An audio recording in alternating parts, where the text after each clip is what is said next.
You got it, brother. Thank you. See ya. Yeah, that's the look we're looking for right there.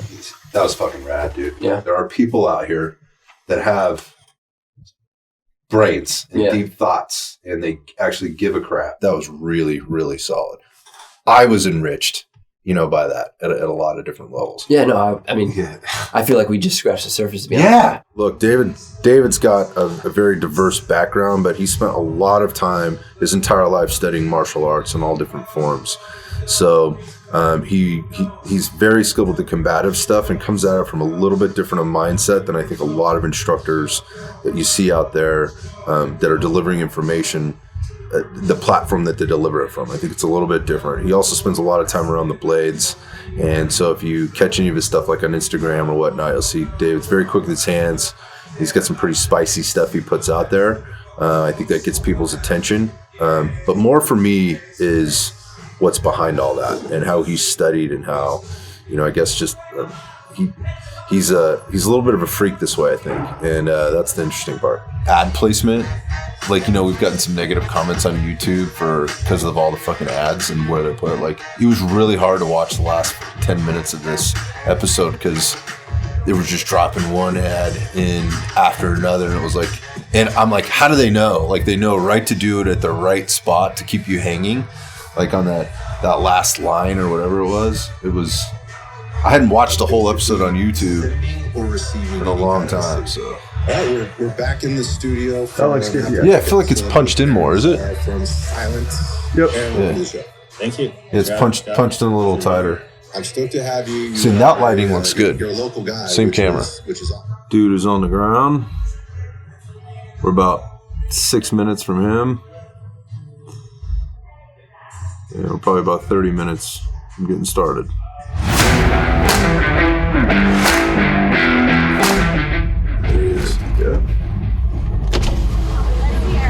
Good to meet you. You too, man. I figured we'd jump right in. Okay. But also, before we do that, maybe talk a little bit about what your goals are. And also... Can we do some form of caffeine? Yeah, fuck yes. Sorry, man. Yeah, man, absolutely. I got this, dude. No, come on. Come on. Yeah, you're good. Thank you. Thanks very much. Enjoy it. Sometimes what I find is like we'll be talking and then you'll be in on something and it'll provoke a thought. Yeah, man. And it's like if I could just write that down so that I'm not interrupting you while you're speaking, so to say. I'm the same way. So feel free to take all the notes in the world. Last guy we had interviewing that was 9mm Musashi. He's the other guy from Police Post Training. No, I was just telling you, I just did an interview with Adam. Yeah? For Police Post. Yeah, I've heard good things about Adam. Yeah, he's been super cool, man. Like back in the studio, I got a special visitor today all the way from Texas, Mr. David Acosta Jr., Allegiance Defense Systems. Or Solutions, pardon me. Allegiance Defense Solutions. It's all good, man. Welcome to the show, my friend. Thank you, brother. I could not be more excited. I mean, like anytime anybody comes down to see me, I'm honored. But the fact that you made the trip in from Texas today and made that kind of commitment, man, I can't tell you how grateful I am. Thank you so much. Yeah, no, it's my pleasure, and I appreciate you having me. There was an opportunity where, and I just want to put this out there to the people listening. I had some interaction with you through Instagram over some time, just on some other stuff that had kind of been going around, and you had maybe made a compliment about one of the podcasts that we had on, and then maybe I'd even asked a question about what you thought about something, and you responded pretty articulately. And then I actually did a podcast where I really wanted an opinion. I really wanted like an honest opinion, and on this subject matter. And I was like, okay, if there's a guy out there, I'm going to send this to get that. And I do this on occasion, but if on this particular subject matter, who am I going to send this question to? And there was no doubt I was going to send it to you. And I immediately got back, hey man, I'll give it a listen. And you did. And then that was followed up with, you know what, I do have some things to say. When can we chat? And like on the phone. And so it wasn't like this was good, this was bad, here's my bullet points of what should have been better or could have, that was really good. This was a pretty in-depth discussion. And as I got into this discussion, I was like, I have to have David on the show because there's so much richness and and texture to what we were talking about that I don't think gets talked about or can be really, unless you get them in a format like this. Right. Or if you go to like one of your classes. Yeah. So, dude, so pumped to have you here. Appreciate it, man. I'm excited to be here. In terms of where we jump in, we've had a few minutes together, but I've really been kind of reserved over the last half hour since we picked you up from the airport because I didn't really want anything to come out until we were here because there's always these nuggets that you drop. I'm like, damn, we should have had that because I think people would have really gained a lot of value from that and enjoyed it. But to start, I learned a little bit about you on the phone call, but I don't know how many people kind of really know you outside of maybe what they see on Instagram and the things that you put out. Right. And there are some things to this. And there's a little bit of history, obviously. Everybody's got a little bit. So maybe we could just talk about you, dude, for a little while and where you come from and how you got to where you're at with the business and the company and what you're doing. Right on. Yeah, too easy. Just location-wise, I mean, young dude, grew up in the Northeast. All I ever wanted to do as a kid was be a cop. Like, I wanted to fight crime. Was there a lineage there? No. Okay. I have a cousin that was a, inner city cop. But, it wasn't a super tight relationship. He really didn't talk much about the job. It was just, I used to love, like as a kid, I always gravitated towards like, the Schwarzenegger films and the Jean-Claude Van Damme films and the, Who didn't, man? all those things. I'd question young men of that time that didn't get drawn to that even a little bit. I got questions if you didn't think that stuff was cool. Always gravitated towards those things, like, gravitated towards martial arts. Okay. There was always this thing that I was kind of wired by or intrigued by.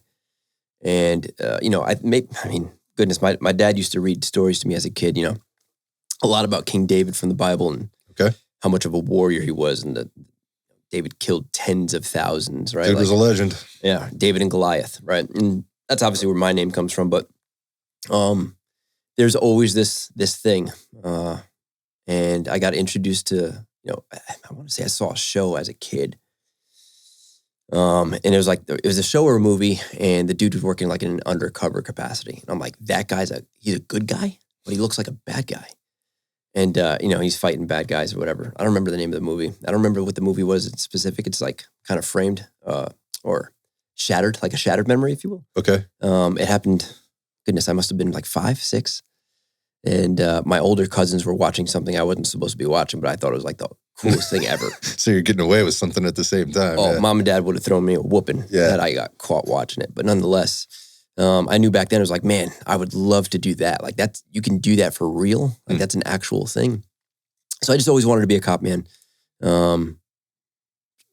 Literally just, it was like, I want to be a crime fighter. I want to be a cop. I want to go to some place where I can do those things and save good people. I want to be a good guy. And that was just the way I was wired. I mean, when I was like 6 and 7, my mom would spank me for tying up my little brother. Like handcuffs, you mean? Yeah, literally, like whatever I could find, I was, using some type of cord. He was the bad guy? Yeah. He was the tie him to the crib. Like, no, he's a bad guy. And, I'd get my little licks for that. But, goodness, I think on a post not too long ago, someone was like, hey, when did you realize you wanted to be a cop? And I think I said I was like 9. And my mom called me and corrected me. And she's like, no, you were like 6. Oh, no way. She's like, you were like 6, maybe earlier. She's like, I think you were 5 when you blew a tantrum. I was driving you to the babysitter. And you saw a police officer on the side of the road. And you're like, Mommy, I want to be a policeman kind of thing. And she's like, no, Davey. She calls me Davey. She's like, no, Davey, you're going to be a doctor. And she said, I blew a tantrum in the back of the car. Like, I will not be a doctor. Not a thing. So ever since I can remember, that's all really what I wanted to do. Everything else, even hobbies wise as a kid, like what I liked was geared towards being better at this thing. I got a question about that. So I think that's like an identity thing in life as people, especially as young men, we go through that and we're faced with things, with challenges. And oftentimes those challenges are making a choice that someone centers around good and bad, or let's call it good and evil. I don't want to say so much as evil, but like this is either a good thing for me to do, and this could be a good thing for me to do for other people, or it's a bad thing for me to do for myself, my family, or for other people, whatever else. Like there's consequences to this.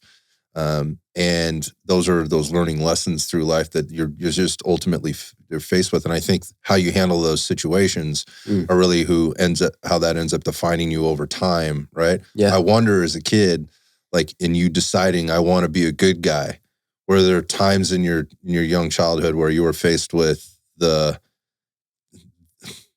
dark side of, is there a chance here I could go to the dark side or the bad side of this? Kind of growing up close to like an inner city. I had family that grew up like in the inner city. We moved to the outskirts kind of thing. There was family that was incarcerated and dealt with those things. My parents did a good job of kind of keeping me on lockdown, if you will, making sure that I didn't have those negative influences. Good for them. Back then I couldn't, it was like, there was a bit of resentment as a kid. Like, I want to hang out with my cousins. I want to hang out with this kid. I want to hang out with that kid. Those are my friends, right? And then as you get older and more mature, you realize they were doing everything they could within their power to kind of steer me in the right direction. You hope that kids realize that. And as a parent, you hope that your own child realizes that as they get older, they look back and go, man, thanks mom, thanks dad, whoever, for not letting me make that choice or for writing me or giving me the ass whooping when I need the ass whooping for making the wrong choice, whatever it happened to be. For sure. Absolutely. I can relate to that for sure.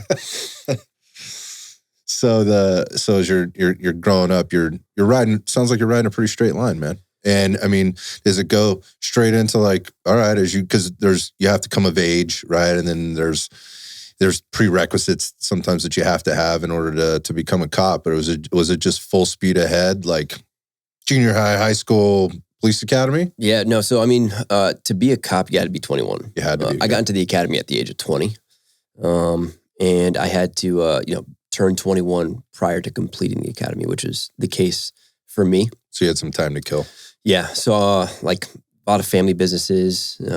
So my two uncles were more like older brothers back when I was being raised. But my two uncles, I had framed houses with them, like after high school kind of thing. Mm-hmm. Didn't really want to get into the whole college debt thing, and not necessarily. It's like, hey, I know I'm going to go be a cop. Like, I don't need a degree in criminal justice to do that. Mm-hmm. Why get into debt? Was my logic. It's like, I can go learn other man skills. So I worked with my uncles framing houses, did that for a while. I went and worked for NASDAQ, for their security company, doing like, stuff at the front gate type of thing. Okay. Just buying time to get into the academy, so to say. But yeah, like everything I did as a kid was geared towards going all in. That was just it, man. Like I remember so like we were having a house built. And in the interim of having this house built, my parents, we moved into my grandparents' house. My grandparents' house was on a pretty bad street. I mean, shootings, drug dealing, like around the clock. And I remember the backyard, not really a backyard, more like a parking lot, but just all pavement. And I remember seeing the drug dealers next door sitting on the front steps. I remember just, playing basketball and, my little games in the backyard, Cowboys and Indians kind of thing, and watching them go, make a hand-to-hand. Like I knew something was happening. I didn't know, that wasn't the terminology I knew as a kid. But I remember seeing like these things happening. I was like, like those guys don't look like good guys. The cops keep rolling up in front of the house and like slow rolling. Like I see the cops get out and shake them down kind of thing. It's like, I see the cops leave, other hand-to-hand. See the main dude walk to the backyard through the cut through, right, between the two houses. And I'm watching him. He goes to like, look like a garbage bag, like a little, little small, like CVS garbage bag. And he lifts it, goes on there, kind of like looks over his shoulder kind of thing, doing this, like, hey, is anybody watching me? Like he's aware of his environment right now. He's on high alert, so to say. So as a kid, I remember I'm seeing this. Taking it all in. And I'm like, like he doesn't look like that's what I look like when I'm taking candy out of the cookie, candy out of the jar when mom and dad said not to. Right. And I remember seeing that, and I'm like, I wonder if that's where the drugs are. Like I remember my uncles telling me like, oh, don't talk to those dudes. They sell drugs. I'm like, what are drugs? They're like, they're chemicals that are really bad. They change your brain. It's like, all right, I'm going to stay away from those things. It's a good place to start. So I remember watching him. Dude goes back to the front yard. I'm like, I'm going to be a good guy. So I ran over like a dummy, jumped the fence quietly, right? Jumped the fence, grabbed the stash. And what? Yeah. I mean, it was a softball-sized bag, right? And there's, crack in there. Oh my God, like, dude. $20 size pieces of crack the size, accumulative to the size of a softball. That's awesome. And, for a kid, so I, stuff in my shirt, run back over, jump the fence, and I throw it in the garbage, like right outside our back door. My mom saw me, I believe, from the top window of the house. We were on the 3rd floor of my grandparents' house. And she beat the brakes off me, dude. Oh my God, man. what are you doing? Like, flipped out, nervous, obviously, for good reason. I didn't know. I was just trying to be a good guy. But that was just, if there's a small glimpse into kind of like, what the mentality was as a young boy. I don't know how old I was, 7, 8, maybe 9, when that happened. So, yeah, that's I think that pretty much sets the tone. I was a true believer, man. Yeah, I get it. Still am. Yeah, wow, what a wild story. That could have wound up a lot worse than a butt whipping from mom, but maybe not for that matter. I don't know. Some moms are pretty tough. Yeah. So ultimately you go through the academy, you become a cop. Was it everything you expected and wanted it to be? Oh yeah, dude. Yeah. Like you finally living the dream. Man, I was the knucklehead, like the young boy, not married, no kids, no real life experience, so to say, right? Like I didn't have a mortgage. I lived in my parents' house, at that age. And I'm like, here, I made it. Like, here we go. Like all in, like all in all the time. Like academy starts, like, hey, you're here at 5 a.m. I'd be the dude that was there at 4, class is done at 7. All right, cool. I'm there till 8. Like first one there, last one to leave kind of thing. I was completely, for me, and it wasn't like obviously you catch flack being that guy. Right, yeah, amongst your peers. Yeah, people don't like it when you're that committed because it makes them look bad. Right. So, you deal with those things. And that happens everywhere for everyone that's trying to do any job well. But for me, it was like one of those things I dealt with, but I just didn't care. It was like, it'll be what it is. Like, I'm just going to, like, this is my dream come true right here. So for me, it means nothing. Like, I'm just going to do this well. So you've alluded to parents. You sort of alluded to the Bible, David, where your name came from. There's a certain amount of like stoicism that I pick up from you. And there's also and this is what intrigued me, I think, when I first heard you, and I go, this guy is very controlled. So that can go a couple different ways. That could go, like, for me, it could be like this dude's thinking about every single thing, every word that's coming out of his mouth, every action. It's very planned, it's at some level, but he's also ready if something that it could be somewhat unexpected happens. I have a contingency for this. I have a contingency for that. And then the other side of that is that's just somebody who's constantly watching over their shoulder and almost over vigilant in the sense that, I'm having to stay calm because I'm ready to jump, right? At any point.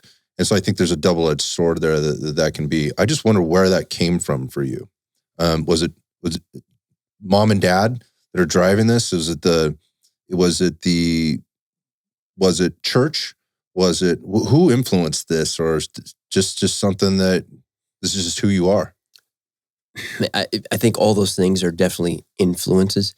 My mom and dad, super disciplined, I'm a pastor's kid, right? Like both my parents were pastors of a church growing up as a kid. So like I grew up in that atmosphere. Gotcha. My uncles, like I said, they were super influential over, my upbringing.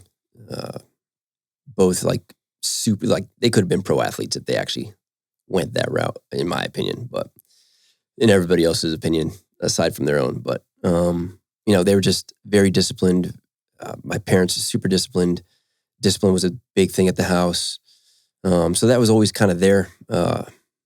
As far as like the other thing, like I remember as a kid, like I would always vision, like, we drive by a house or a building. It's like, I always wondered, like, can I get on top of it? Like, can I get there with nobody seeing me?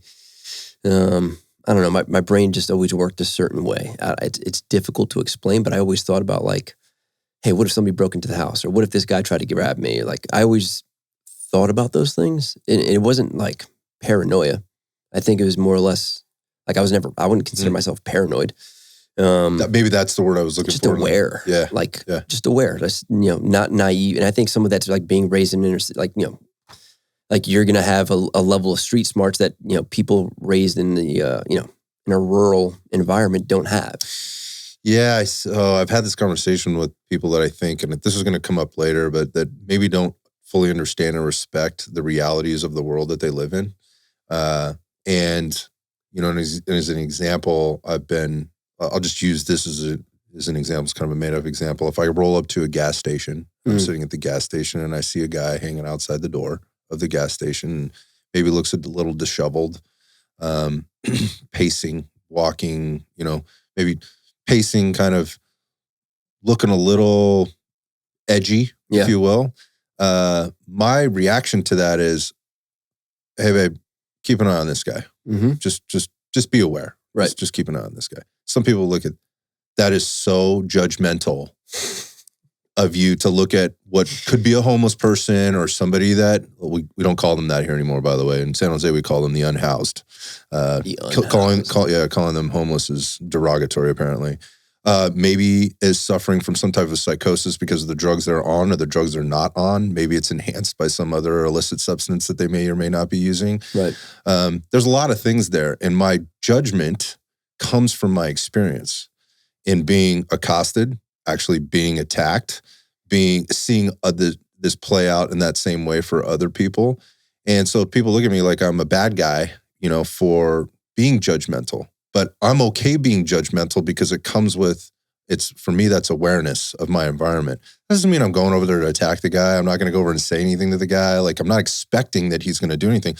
I'm just aware. And so there is a judgment there. And I don't have a problem with that. I don't have a problem with that at all. And so what you're saying is like these built up experiences, you know, happen. And so it's not a paranoia. Right. It is hey, I just know there's potential out there for things to not be so right. This person sort of fits the framework of what that may or may not have looked like in my personal experiences. So I'm just going to make sure that I make the people around me aware of, you know, that fact, and I'm not going to feel bad about it.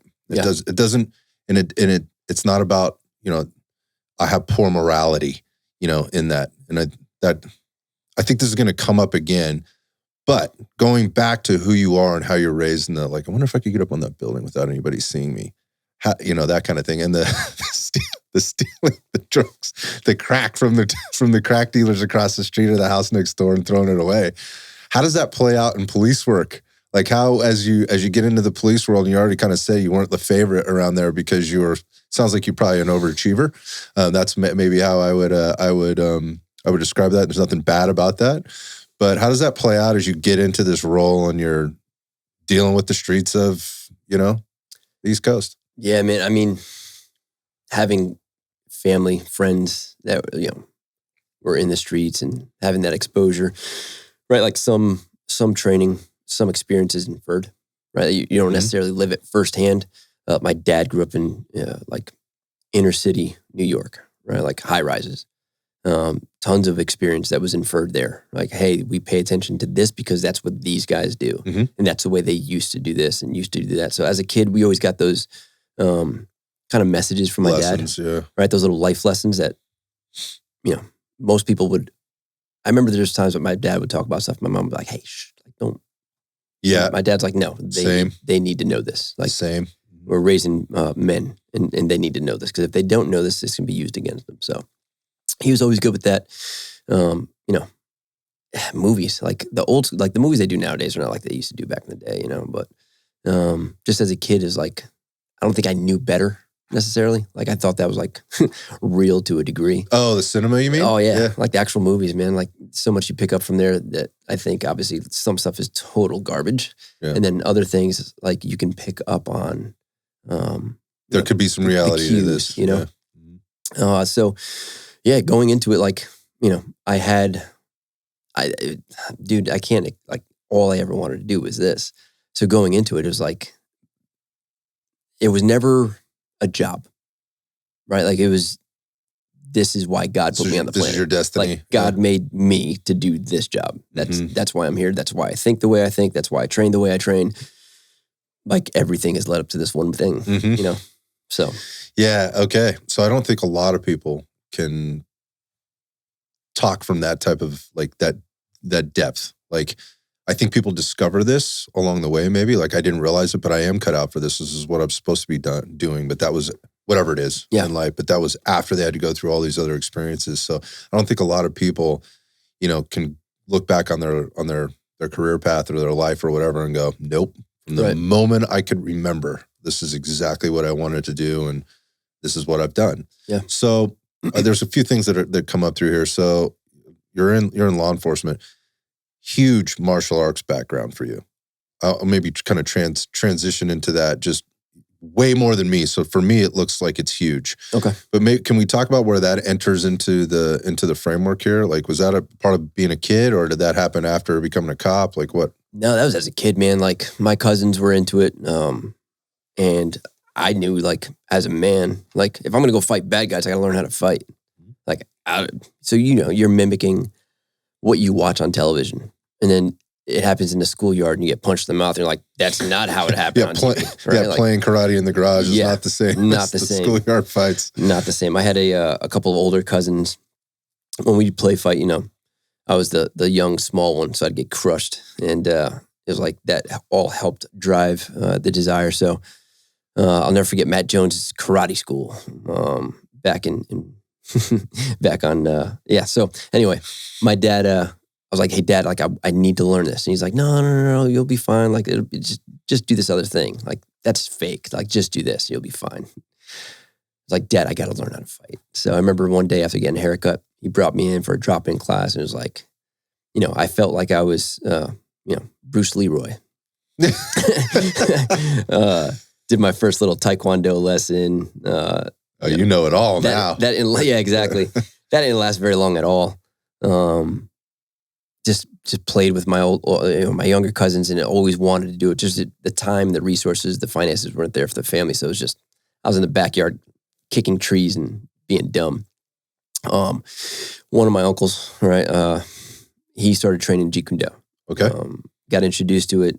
And we hung out all the time. I was like more like an older brother than was an uncle at that point in my life. So he's like, no. Like, this is Bruce Lee's martial art. And I'm like, the guy like from like that guy, like the Bruce Lee. Like that guy? And he's like, yes. So he's like, that's the movie stuff, but this is the real stuff. And I just remember falling in love with like the intent and like the simplicity.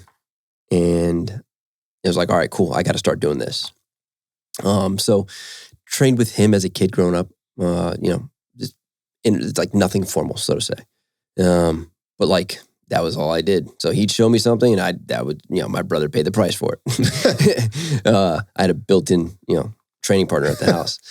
And once I got old enough to get to a buddy to drive me, I started training at a school that was teaching that formally. So a gentleman by the name of Ron Kozakowski runs a school, Practical Self-Defense Training Center. That's where it all kind of like formally started for me, like formal introduction into Jeet Kune Do, Filipino martial arts, integrated grappling systems, and Inosanto Kali. So yeah, explain to people what that is. What's the Kali?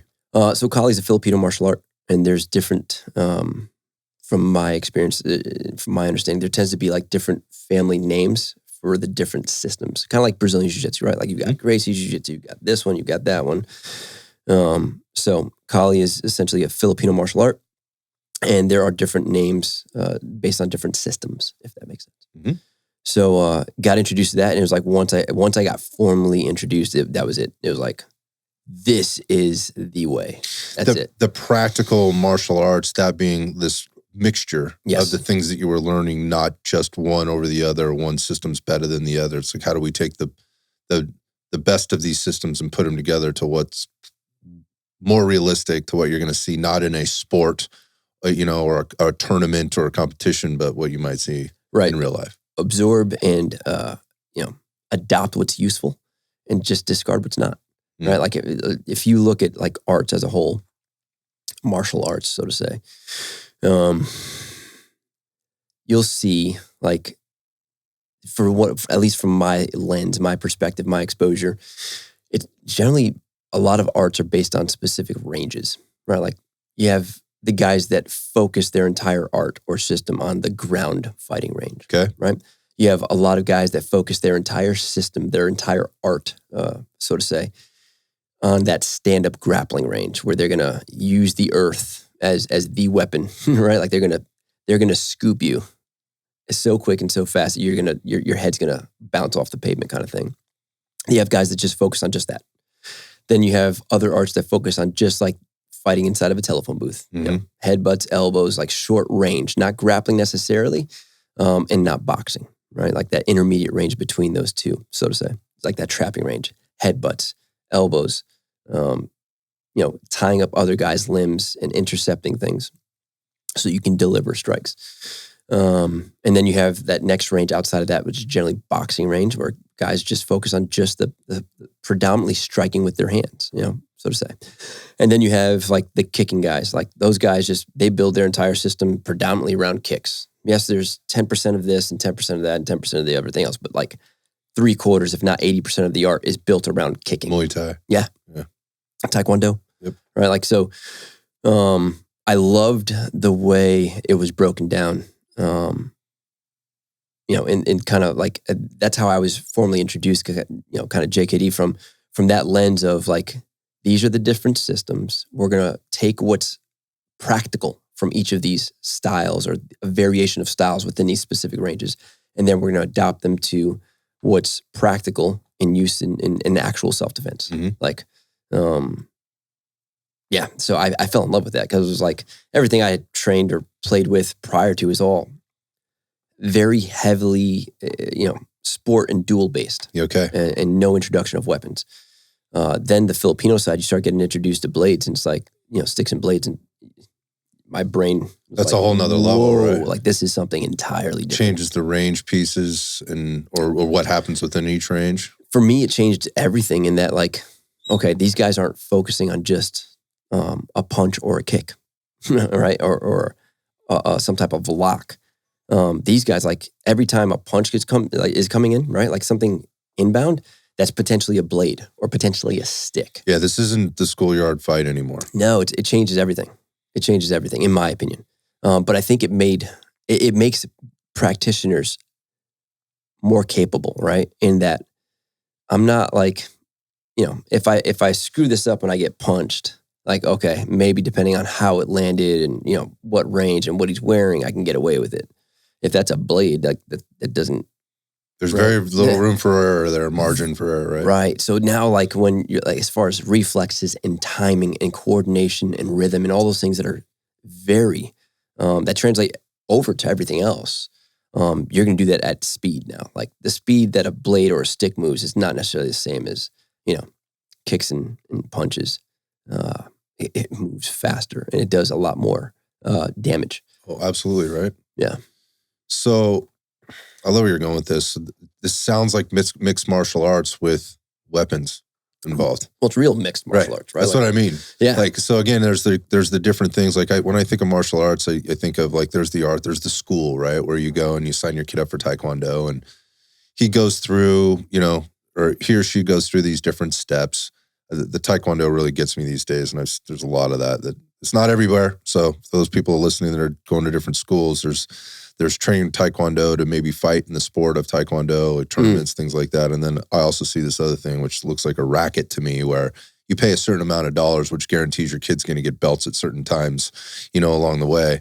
But my point of that is like, there's the school you go, you're learning things, you're being physical, right? You're building strength, you're building confidence, you're building endurance, you're building self-awareness, you're building fitness, you're also building discipline. There's commitment pieces that, when you go do, those are all really great things. There's nothing wrong with that. And that might be the right thing for certain people at whatever particular time.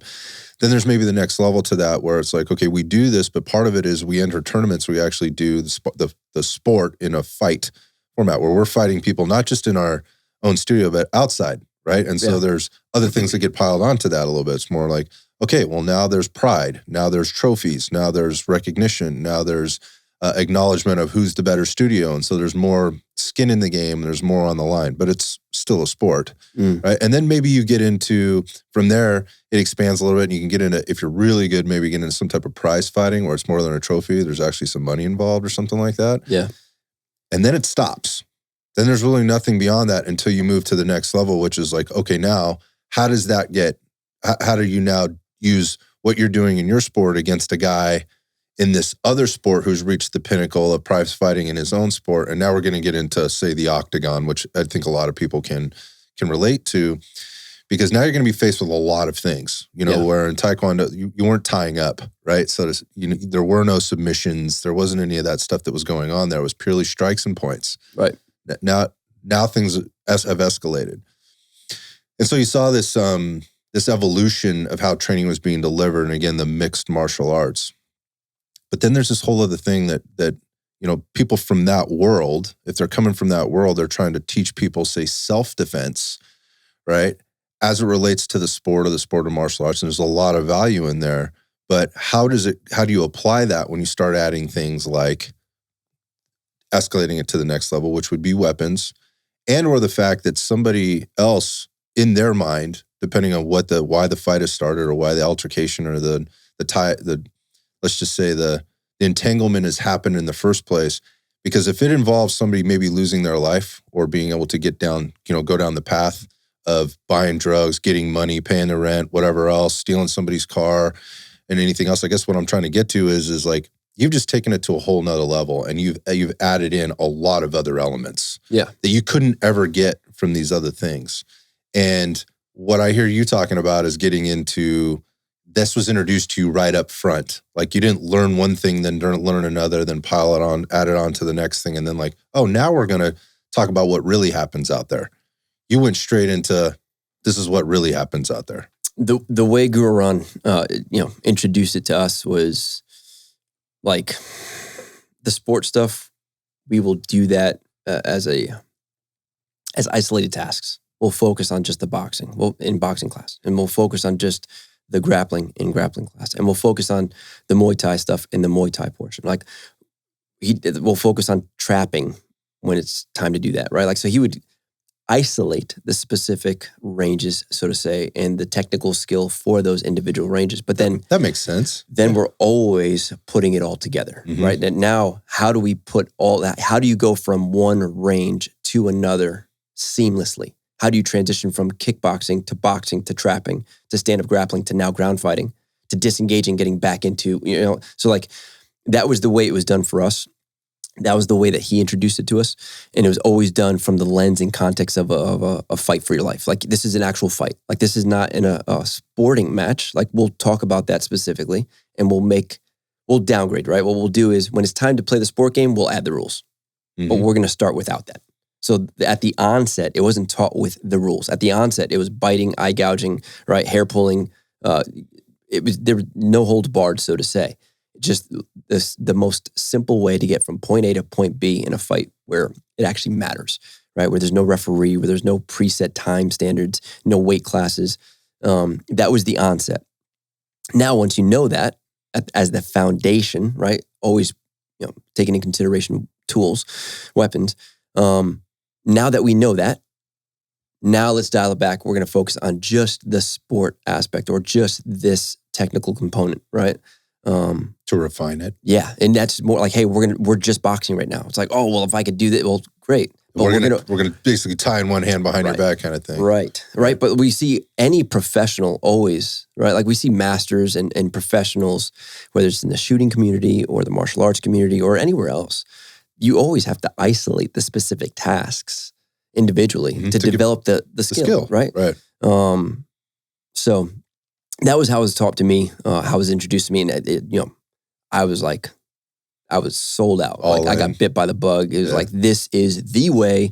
Like, you realize like how fast and how capable you can be against the specialist, right? Like, because what happens is, like, for instance, you mean how in this particular, where you're coming from, you can be effective and capable against the specialist in Muay Thai, or the specialist in Jiu-Jitsu, or in gotcha. Because what happens is, and again, they're playing within a certain set of rules, and you're not.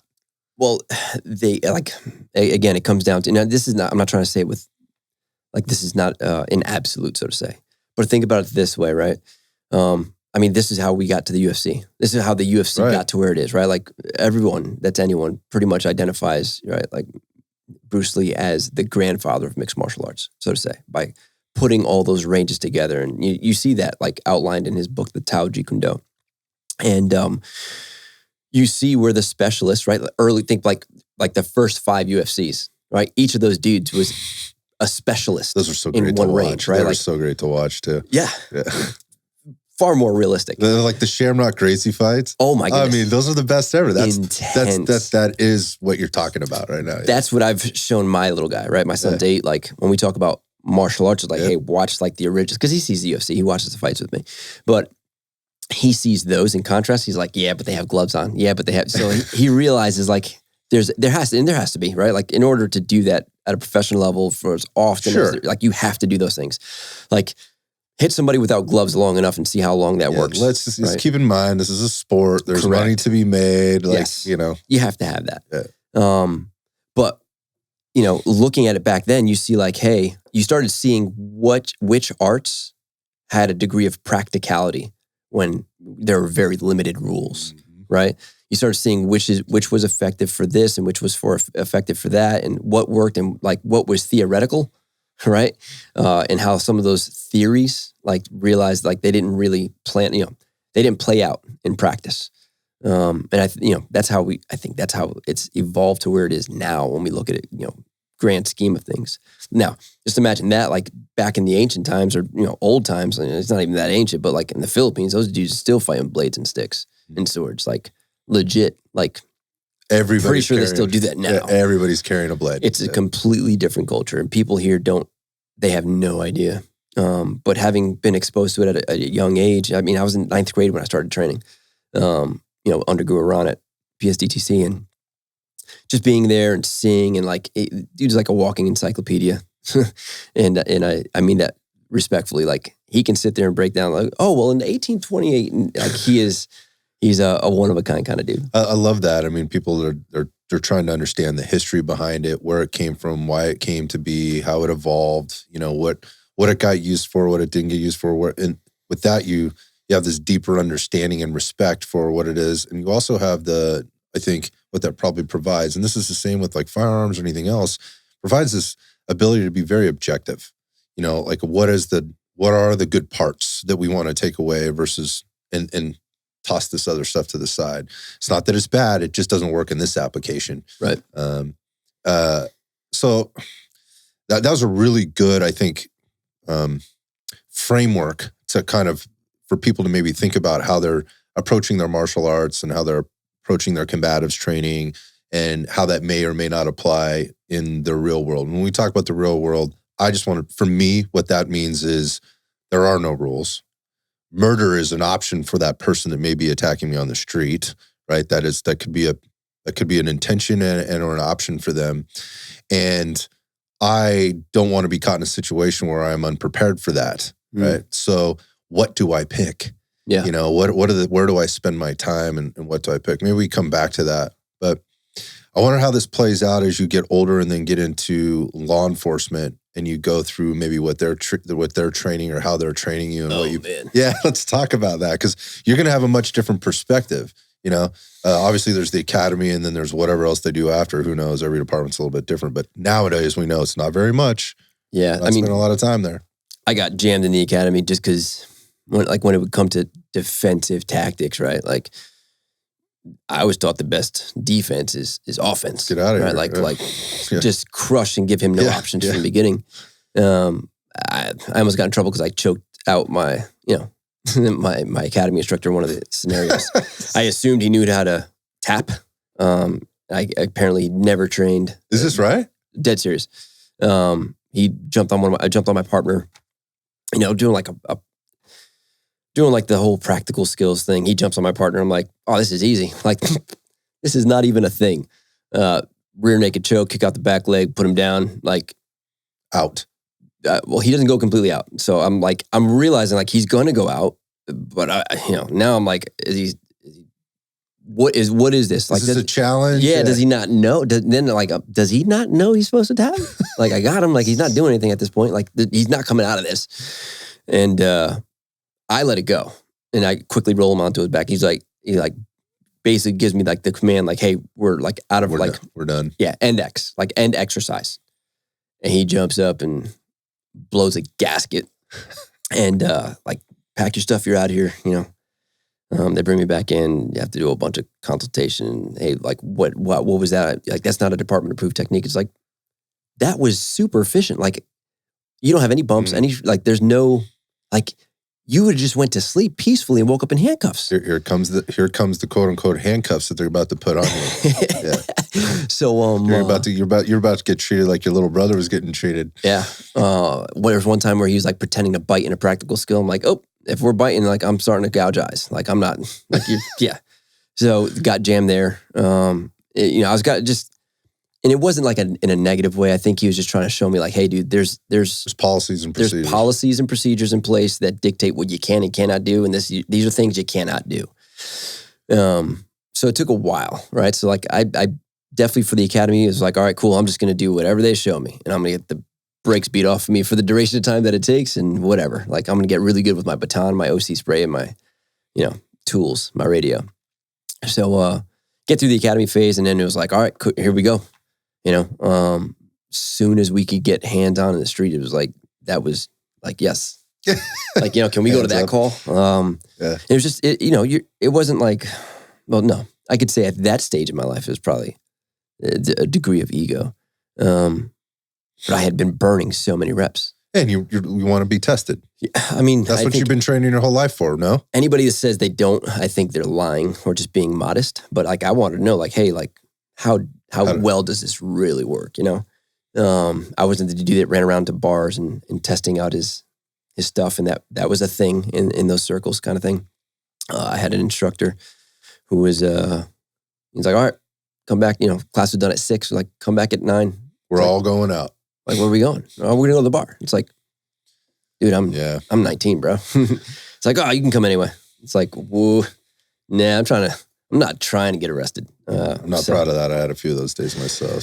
So I wasn't that guy, but like on the job, it was like, yes, let's do that, So I got to test a lot of stuff. I got to see what worked, what didn't, especially dudes like high on PCP. And like, we got to do that a lot on a weekly basis. What'd you find out? My way worked better than what was being taught at the academy. Big surprise. It definitely makes it like easier if you go first. Right. And when you're not playing fluff games, when you're bound by so many rules, it makes it difficult, right? Like it makes it extremely difficult when the bad guy has none. I would say it has a potential to make it even that much more dangerous for everybody involved too. When you're, yeah, absolutely. So is you're fighting at a handicap. Yeah. I mean, we're starting to see now here in the state of California, there are people out there that right now that are trying to make the use of canines and canine officers illegal. Yeah, like you can't use them to bite suspects. Yeah, and I don't think that people understand the less lethal that provides helps everybody involved. It looks bad. Yeah. But what's better, shooting somebody, or whatever? I don't know. We're going to talk about worldview here, but everybody sees things through a different lens and whatever, and they have their things. But as you're going out there on the street and you're being tested and you're testing these things, you're finding out what you're doing is more efficient, and more effective. Are you getting in trouble? I had one instance where the street boss didn't believe that I hit the dude with my, he accused me of using a baton. He's like, there's no way that damage happens from you elbowing him in the face. I'm like, that's all I did. Like, all I did was use an elbow, and that stopped it. It was done. He's like, there's no way, I don't believe it. Like, there's no way that damage happened from a single elbow. And it's like, yeah. So actually ended up going back and playing a camera and saw that it was just a single elbow. Oh, wow. Thank goodness for that, right? So that worked out for me, but and it was completely justified. Like, there was no issues there. Like, the dude was a felon. I was by myself. It's 3:00 in the morning. Stopped the car, like in the middle of nowhere, industrial area. Had backup on the way. He tried to, get away, kind of thing. It was, not war stories, but it was justified in all ways, shapes, or forms. Like, dude just grabbed me by my, shirt, trying to choke me out. Doesn't sound like an atypical story to me at all, actually. So it's just one of those things where, not too much trouble, but like there's little things where, again, what I went into, like I expected to find more guys of the same mentality, right? Like I expected like, hey, everybody on this team is going to be thinking the same way.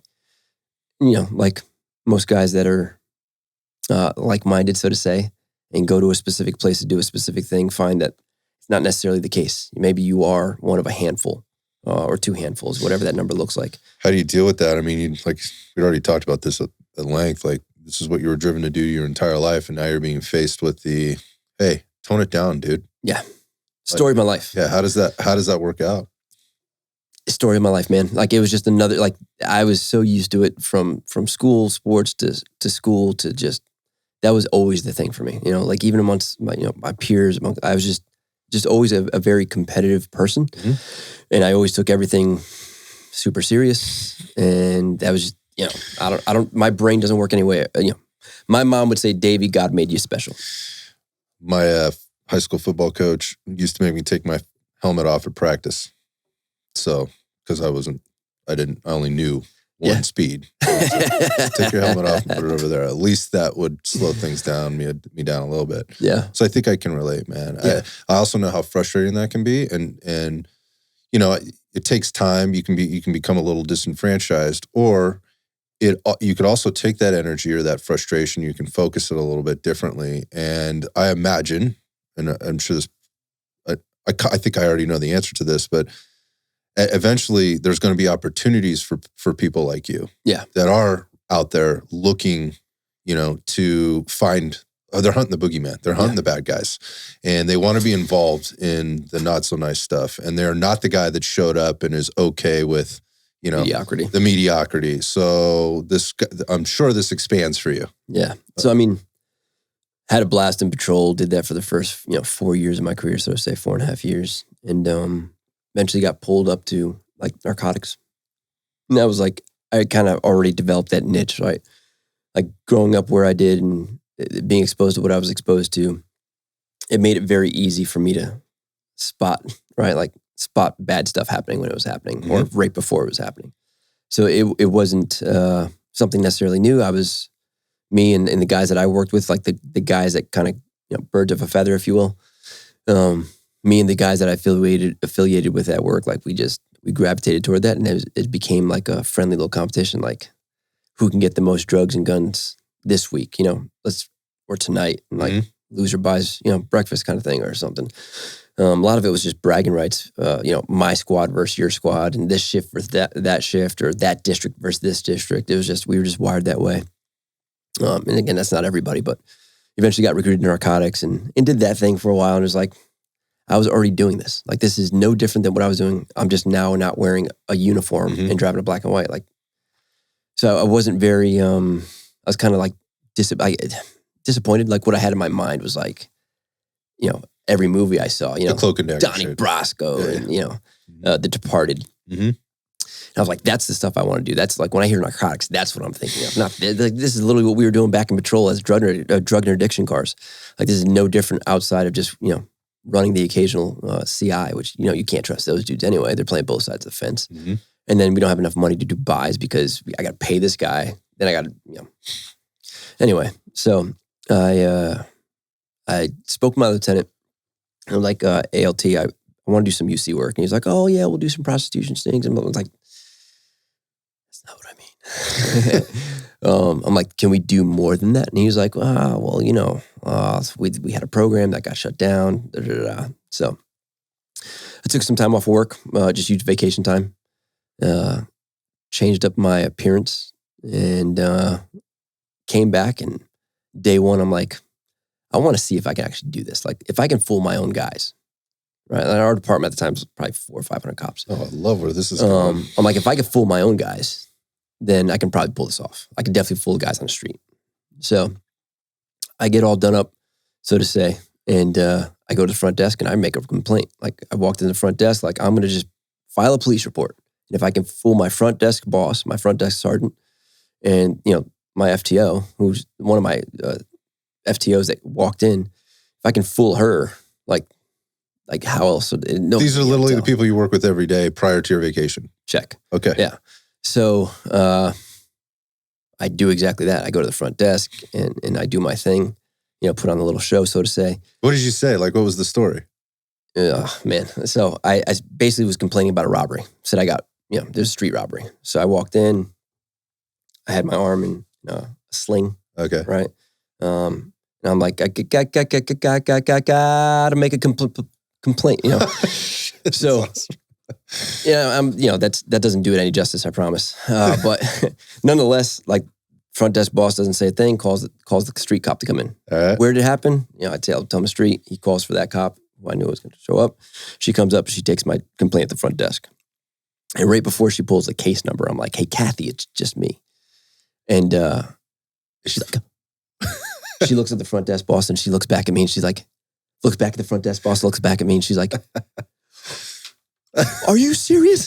She's like losing it, right? She's like laughing to the point that she's like, has tears in her eyes laughing, Okay. right? So we go like behind, she brings me to the back or whatever, behind the front desk. And she's like, what are you doing? What is this about? So I just wanted to see if I could pull it off. She's like, oh my goodness. She's like, I had no idea.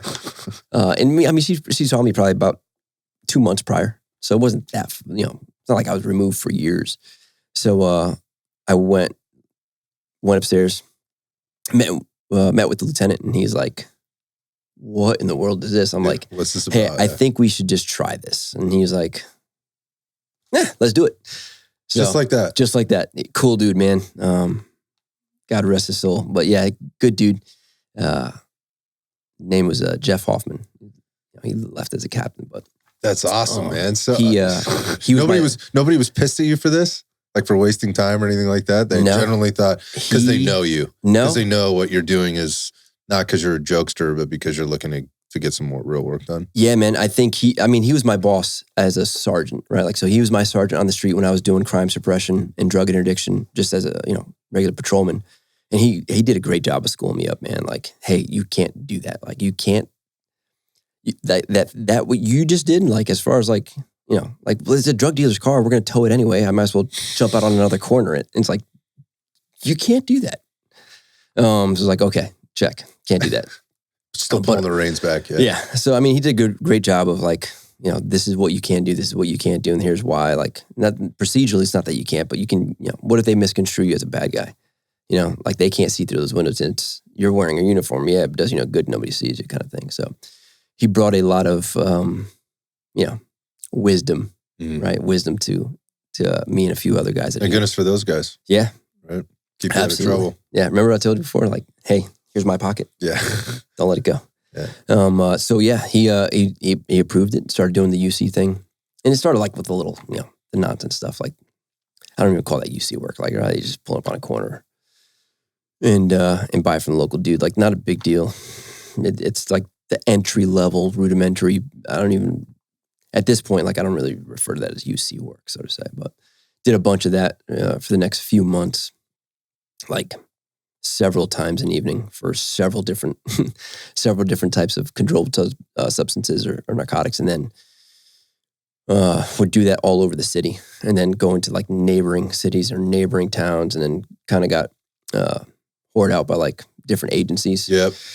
So then state's like, hey, can you do that for the state? Hey, can you do that for this agency, for that agency? So the feds started getting involved. And, You're the guy. having me do that stuff for the feds, which was cool because that's like kind of like the direction I wanted to go. Like, right, longer term stuff with more significance, right? Greater weight, greater risk. I was going to ask you that. Like, I was, you got into being a cop, and I wondered if there was ever a point there because you're talking through it right now that you're like, I thought I wanted to be a cop, but there's more. Yeah. I want more. Like, and what would that even be? So now you're talking about like federal agencies, other agencies, like interagency work, things like that. So this is getting bigger, but I wonder, like you kind of said, like there's a little disappointment in kind of what I was doing until this little stunt you pulled. Right. And it's starting to escalate now. Yeah. So, yeah, because I'm going like, I wonder if this guy's disappointed that he's doing what he's doing. Like, he should have gone a different route. And what the heck would that even be? Yeah. Aside from being a bad guy, you're a really good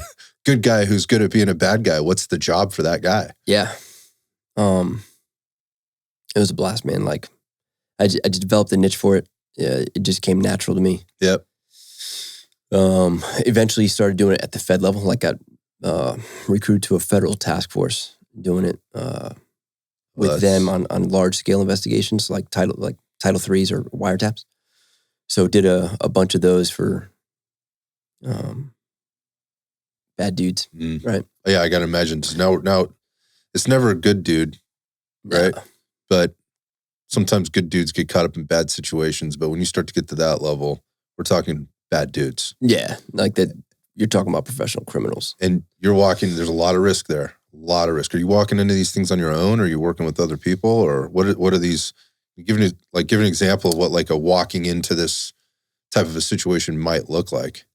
So, I mean, depends on what I'm buying, right? Or what I'm doing. Like sometimes you're not even buying contraband. Sometimes it's just information gathering, right? Sometimes it's just developing a rapport, right? Like just developing confidence to be able to talk to this dude or call this dude or be able to stand on the same corner as him or be able to get in the same car with him. Sometimes it's just that, right? Like sometimes it's just getting introduced to be able to get all those things. And there's generally a progression through that eventually leads to the exchange of contraband or money. I mean, so at the easy levels, right? You generally have like, for lack of better terms, like a strike team or like a QRF that's close by. And, if I ever do this kind of thing or something, whatever. This some signal or something. Some type of signal that says like, hey, this isn't going well and we want you to stop. Like, I want you to stop this now. Like whether that's rolling a black and white past us to kind of de-escalate it, or whether it's having like the jump out crew, jump out on the corner, shake everybody down, all the way up and through like a combination of all those things, depending on, what's happening. You included because you're playing this role. You're getting shook down as well, right? Right, yeah. So, when you start doing the larger scale stuff or the more risky stuff, at that point, you're kind of like by yourself. The wire thing is, that's, it's not something, like you really don't want to wear a wire, right? Like dudes start shaking you down. Seems like an instant death sentence to me. Yeah, you don't, So without going like into details on how that's done or how it's not done and when it is and isn't, like it gets to a point where you're by yourself. Like it just is what it is. Like that's the inherent risk in the job, and it's just you, and nobody's coming to save you until they hear gunfire. But by then, it's potentially too late. So, a lot of these guys are savvy. Like they've been down that road before, so they're not doing stuff in plain sight, in public space, so to say, in open space. It's like, hey, meet me in this playground, right, in the middle of the housing projects. One way in, one way out, right? Like they can see the cars coming in and coming out. They know what cars belong there. So you really can't bring dudes with you. You know what I mean? What about like, I imagine you're not walking into all these situations armed either. No, like because depending on who you are, it doesn't fit the role, right? So there's times that you having a firearm fits the role depending on how you're wearing it, right? And there's other times where it doesn't fit the role and you can't. Like that's not what would that would cost you your cover, so to say. That's pretty heavy, dude. You walking into the alone situation where the 2 people, 3 people, 1 person, whatever that you're meeting with is definitely armed. There's guys that have done that on a scale like, I'm not saying I'm awesome. Like I've got a taste of it. I dabbled in it. There's guys that have done that for years, right? Years and years and years. So for me, I was fortunate enough to experience it the way I did for as long as I did, and I think it's tough because you can't talk about it, right? And we talked about this earlier. If you talk about certain things, like you're becoming, like you're egotistical, prideful, and braggadocious, right? But then on the flip side, if you don't talk about certain things, and then it's like, that guy's just, he's being, he's seen too many movies, right? And he's being brief. To try to hide stuff, right? Yeah, I want to dump into this a little bit because we were talking about this and I wanted to bring this up on the show because I try to say this every time. I'm privileged and honored to be able to sit in front of people and talk with people, whether it's in front of the mic or cameras or whatever, somewhere else, that have lived much different lives and have had much different experiences, and as a result, that's part of their quote unquote resume. Yeah, and somehow we've reached this point.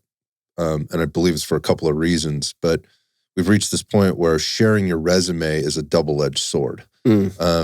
and it comes more with, if you do say something, then people are automatically putting you into a silo of, or a category of, oh, okay, well, then this guy only has this experience. And so now he's going to try to tell me all these other things, and I can already see it coming, and they're already switched off. We were talking about that a little bit. On the other side is, if you don't share, it comes back to what you just said. Well, he's being brief. He's not being fully transparent. I can see there's maybe it's a little shifty around this. And so in that point, he lacks credibility, and I can't believe anything he says.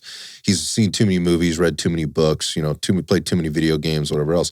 I mean, I've seen that shit wind up in the comments section of people that I've had on the show, and I'm like, you don't have any idea what you're talking about. But the thing that drives me nuts is there are people like you serving their community at a very high level, and many communities over time, or people that maybe are coming from the military background or whatever, that have served their country and been into some stuff that I've had on the show, that don't want to talk about it because they get backlash for talking about it. Now, I don't think you should have to talk about it. I think that one of the things I try to do really well here is make sure that the people that we have on the show are the people that I want to hear from, because they do have integrity, and they have credibility, and there's other people that believe that as well, and you can see it, you can feel it. Like you either know or you don't know, right? Yeah. And so coming into this and just having that conversation, I know you can't talk about it too much, and I don't want you to. I don't think it's important. If people want to take it or fucking leave it, that's what I say. Yeah. Whatever you want to say, I can't stop that. But being brief and then also talking about the background a little bit. I wanted you to talk about a little bit of the background only because I think it provides context to what you're doing now and what you have to provide. And so when people see you out there and they don't have what you just said, then it leaves this room for weird shit to happen in the comment section. Yeah, which is going to happen no matter what, right? Well, 1,000%. It's just don't read the comments. It's a strange place that it's a strange place that we live in. I just wonder how, like, as you're going out there now, we kind of maybe shift a little bit into the business that you're doing now and how you got there. Just with, you were a cop for so long. You just talked about this high level sort of UC work. Okay, maybe it didn't go as long as some other guys. You have to sort of back up a little bit, but you did do it. You were exposed to it, so that's a real experience for you. You had to walk into situations where all you had was your hands. Dude, it's just you. Like, people don't realize, like, there's like this cliche term of no one's coming to save you. Like T-shirts and Instagram memes and all that nonsense. But there's no wire. There's no wire. There's potentially no weapons, right? Like outside what's between my ears, right? And what I can fashion and improvise aside from my training, right? Dude, anything that's significant. If we're going to do something that's like risky here, like the dude doesn't come by himself. Number one, like the dude always brings friends, right? Like, so already you're way behind the power curve. Yeah. So I'm already outnumbered, right? And then on top of that, like, he's not bringing tools. Like, right. They're bringing guns and knives and bats and chains and whatever else, right? Whatever else keeps them out of jail and keeps them alive. Yeah. It's always more than one dude. Those dudes are always they're always strapped, right? And on top of that, like, these dudes have been stabbing and shooting and they've been criminals since their childhood. Like, they have a relationship with violence and criminal, right? Like, not just violence, but like criminalistic violence, right? Like, it's one thing to be in a schoolyard and have a fight. That's different, right? Like, that's different. Like me and the kid at the playground fighting over the honor of the woman, right? Like the young girl. That's way different than these dudes shooting a street corner. Yeah, or the frat dudes that are at the bar that have had too much to drink, and now it's a test of wills that turns into a shoving and punching match out on the Not sidewalk. the same, man. Not the same. Not the same. Like, if this dude thinks that you're who you actually are, like, he's going away for a long time anyway. Like, what does he lose by shooting you in the face? Yeah. You know what I mean? Like, that's reality. Like, that's the reality of it. So, like, I don't care how well you fight. Like I realized, like, I think at those points in time where I realized, like, okay, like how martial is your how martial is your martial arts system? Like, you want to see if you can fight. Those are different odds. Like, it's not, there's no touch hands and go. There's no duel. I don't want to be grappling on the ground with some dude while his buddy's stabbing me or shooting me. Like, like, it's, I'm on a third, right? The third stairwell, like, imagine the stairwell, You've got 10 floors. You're on the 3rd floor, trapped between 2 stairwells. You're on the stairwell with the dude, and there's a dude above you and 2 dudes below you. Like, you're outnumbered. They brought weapons. You can't have any because of the role you're playing. Like, dude, that's a completely different scenario when we start talking about like combatives and fighting and what you think right looks like, impertinence to that. When you think about things that way, like, it changes the perspective. For me, at least, it changed my perspective on what I think right looks like when it comes to training martial arts.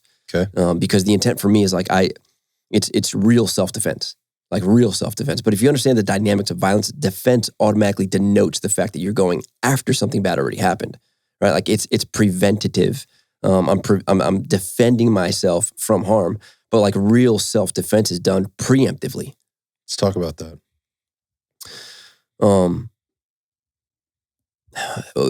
I think it starts with mindset and what you just said there and understanding what you just said. I think people don't realize, like, when we talk about, like, the way I categorize self-defense is like defense, like being able to defend yourself and others from harm. And I don't mean necessarily violence. Like, if we're talking specifically about like interpersonal human aggression, right, at this point. But self-defense, like, it's defense from harm. Like, think frontier days harm. Like, right, like not having ample heat, right? Yeah. And not having ample cold, right? Like, not being able to regulate your body's core temperature, not having clean drinking water, not having enough food, right? Not having medicine, not having weapons, right? To be able to protect yourself from 4-legged creatures, let alone 2-legged creatures, right? Like, think holistic, broad spectrum, 20,000 foot view, 100,000 foot view of self-defense, like everything categorically, like just what we need to be able to survive as a species, first and foremost. And then when we break down self-defense, like to what everybody else understands it to be today, it's like me fighting against another dude. But I think with, like, as our culture has changed and our exposure to violence has changed, like, people don't understand, like, at the basic level, like the dynamics of violence, right? Like, they don't understand at a foundational level the principles that go into understanding violent encounters. And what happens is, like, they only know what they've been exposed to. And most people, like, haven't been exposed to a lot outside of what they've seen on television or video games, which is superficial. It's fake. And, when we say self-defense, everybody thinks like, the Taekwondo school or the Tai Chi school, and it's like, that needs to be understood first and foremost. Like, what is, what's, like, in your mind, what does violence actually look like? Like, can you even define what violence is? Like, that's a problem, like, nowadays. Like, when I talk to a guy that's going to teach me how to shoot, like, I'm hoping he can define shooting. Like, before we even talk about what techniques and skills you think are relevant to this and how to develop this, like, what is shooting? Fitness. You're going to teach me fitness. Okay, awesome. How do you define physical fitness, right? Like, that matters because that's the foundation on which we're going to build everything else thereafter. What we come back to when we're trying to make progress and we're not making it or we're whatever. Right. Yeah. So we have to have an understanding at a rudimentary level as to what it is that we're looking to get better at. And when we think of self-defense, some people have a narrow-minded, simple understanding of it. And then sometimes most times I'd say that's skewed because it's not based on actual violent encounters. It's not based on like actual asocial violence. It's based on, like you said, the 2 college kids outside the bar, right? Arguing over who has the bigger banana, right? Like a couple of monkeys.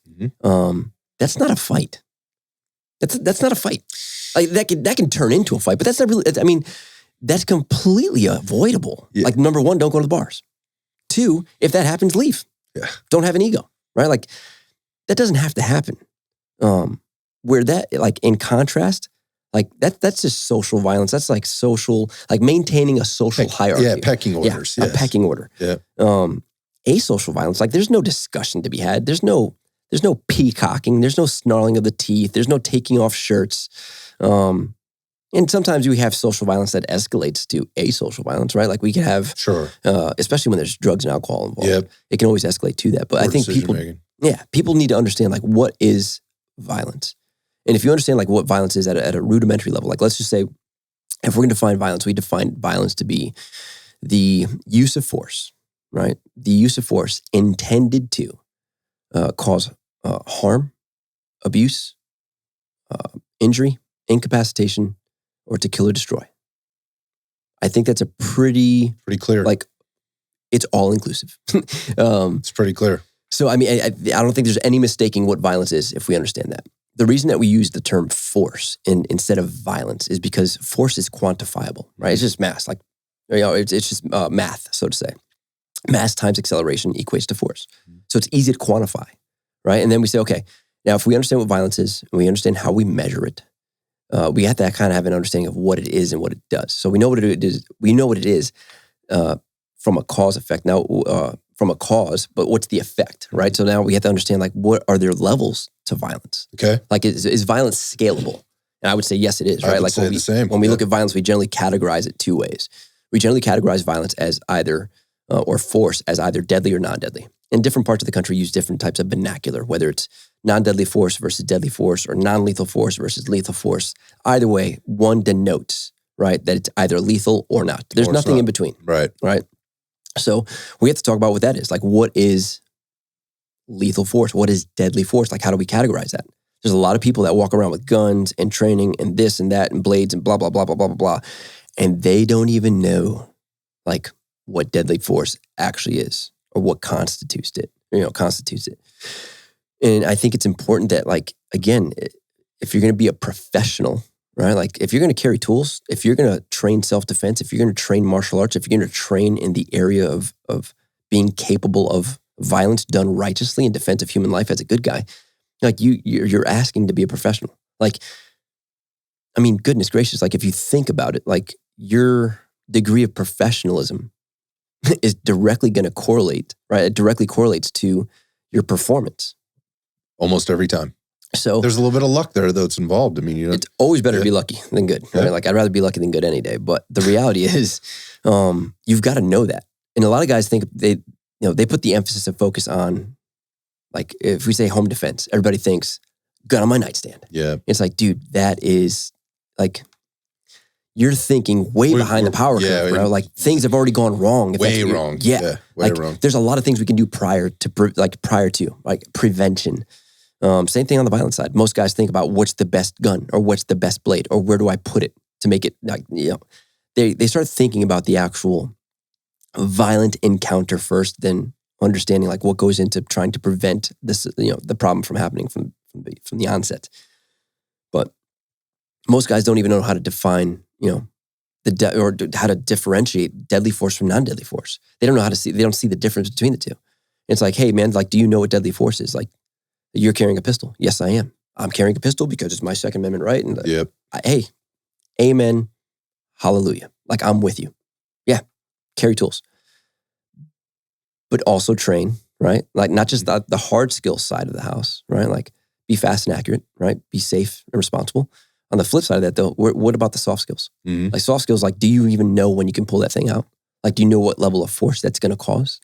Oh, well, I will use non-deadly force by shooting them someplace other than... Ridiculous. It's like, what are you talking about? What world are you living in? That is a fallacy. That's not a thing.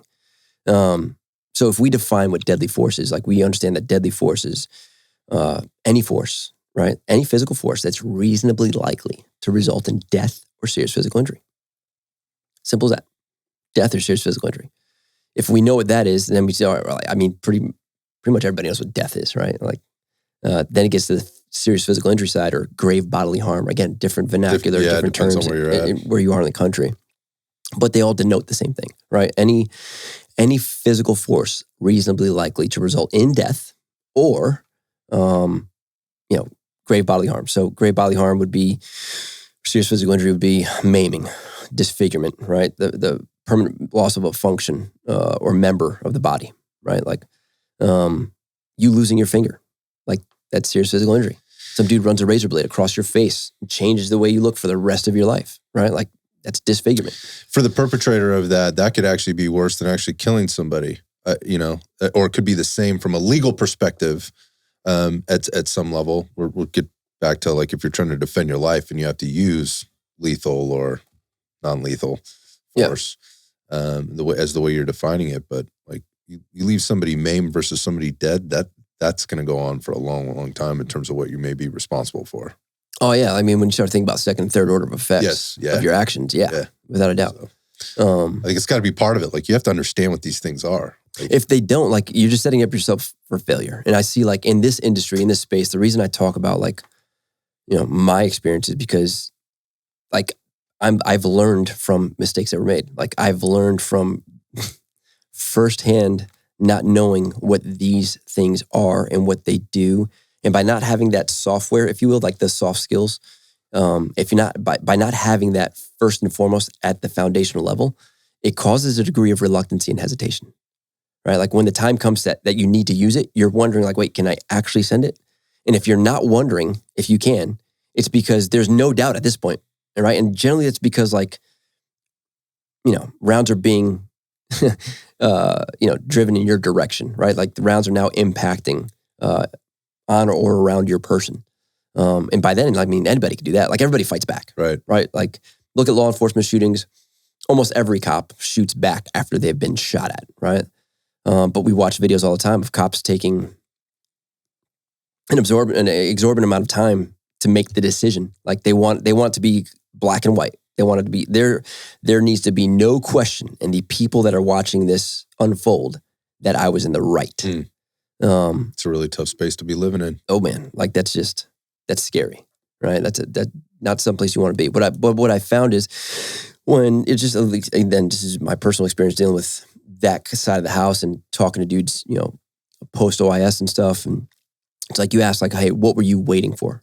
Like AAR, after action review, let's sit there and talk about what do we sustain, what do we improve, what went well, what didn't go so well, what did you feel, what did you hear, what did you see, what did you know leading up to your decision-making process. You start talking about all these things, it's like a lot of them at the foundational level were like, I felt like I could do it, but I just wasn't 100% sure. And it's like, well, if you were 100% sure, would you have been faster to make your decision?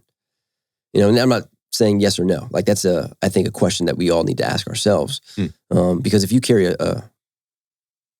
tools that are capable of inflicting death or serious physical injury on you on a day-to-day basis with the intent of being able to defend your life or somebody else's righteously, the moral side of the house, like you've got to be good with that. Like ethically, morally, like you've got to be good with that.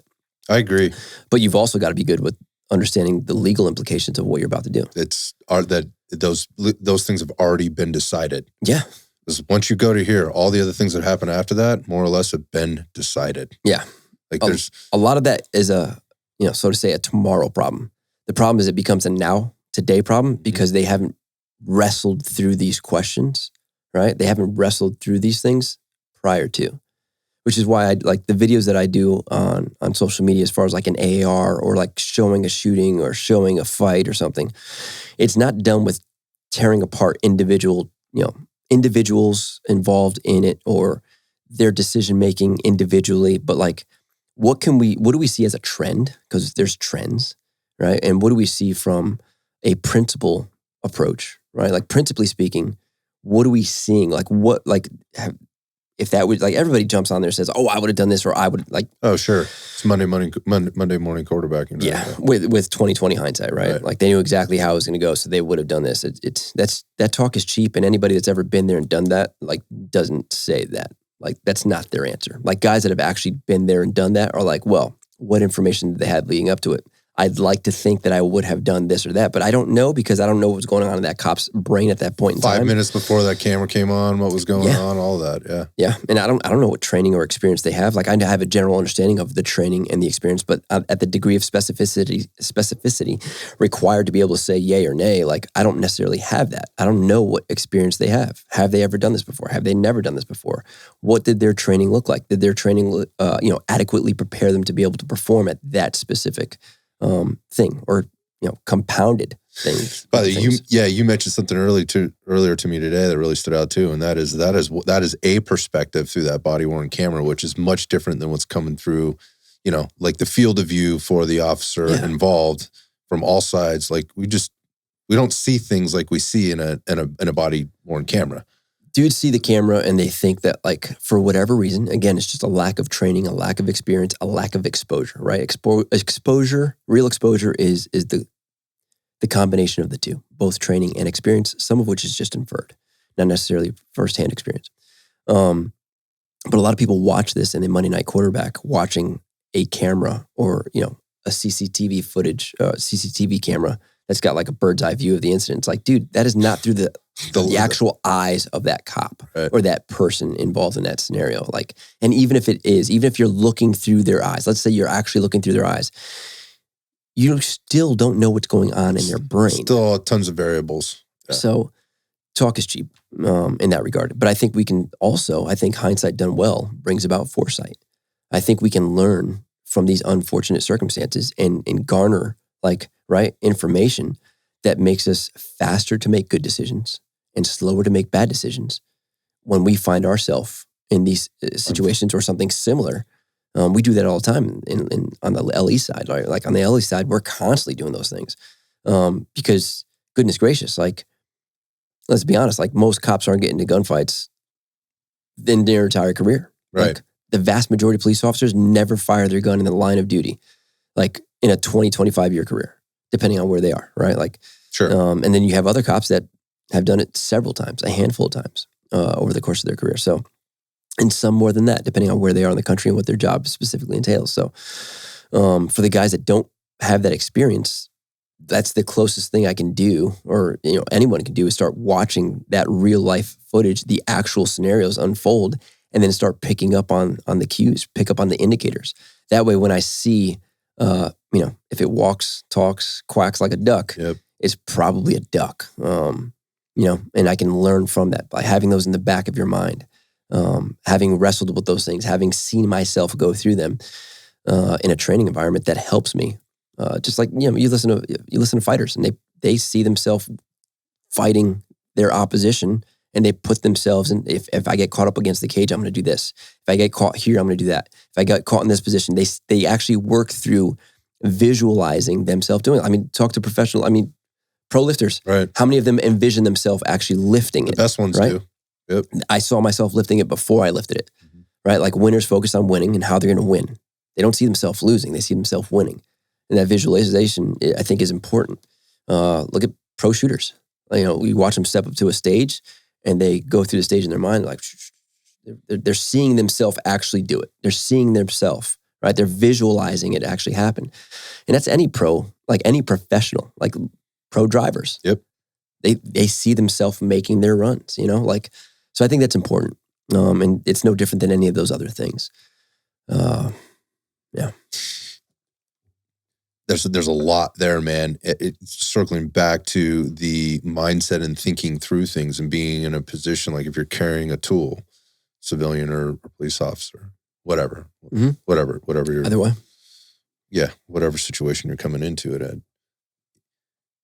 There's the going through the thought process of, am I prepared to do this? Have I done the things that I need to do in terms of setting my mind right to be in a position to deal with the options, like what happens? Okay, so I think I would pull my gun, but what if I can't get to my gun? What happens next? And how do if I know deadly force is going to need to be used and I can't get to my weapon gets involved in a fight, or somebody else has brought another weapon, do I have options there, or do I only focus on that one option? Yeah. All the things to think about there. I just, like, we were talking about body-worn, camera footage, and talk about the range and going out and shooting and practicing there. And we talk about like the jiu-jitsu mat and going and doing your jiu-jitsu there. And there's people try to relate what they do on the range to what happened in the body-worn camera, right? Or what happened in the arrest that went bad, the altercation or this entanglements that happened between a suspect and an officer, to what happens in jiu-jitsu. And they're taking, like, this is the move that would have solved that problem. Right. What are your thoughts on that, man? I mean, I think there's, so like, when we, especially if like on the martial arts side, when we see like this more, I think it makes sense on the cop side of the house with the martial arts stuff. Like we see, like we're supposed to be handcuffing people. You have to go to the fight. We have to get, number one, we have to be there, right? Like that, the job is to go to it. Like we don't have, like, we can't retreat, right? Like, we've got to be there, number one. So our job is to be, to thrust ourselves into these situations, right? Like the job is to do for others what they can't do for themselves. So I think from like going hands-on with dudes, like I think we should, like, if we see this, like, so for instance, like with blade stuff, you see certain feeds, right? Like you see angles of attack, specific types of weapons, use specific types of ways, like call that a clue, right? Well, there's ways to mitigate that exactly, like very specifically. However, I think it's important to understand things, again, at an overarching principles-based level, right? Like these are the overarching principles.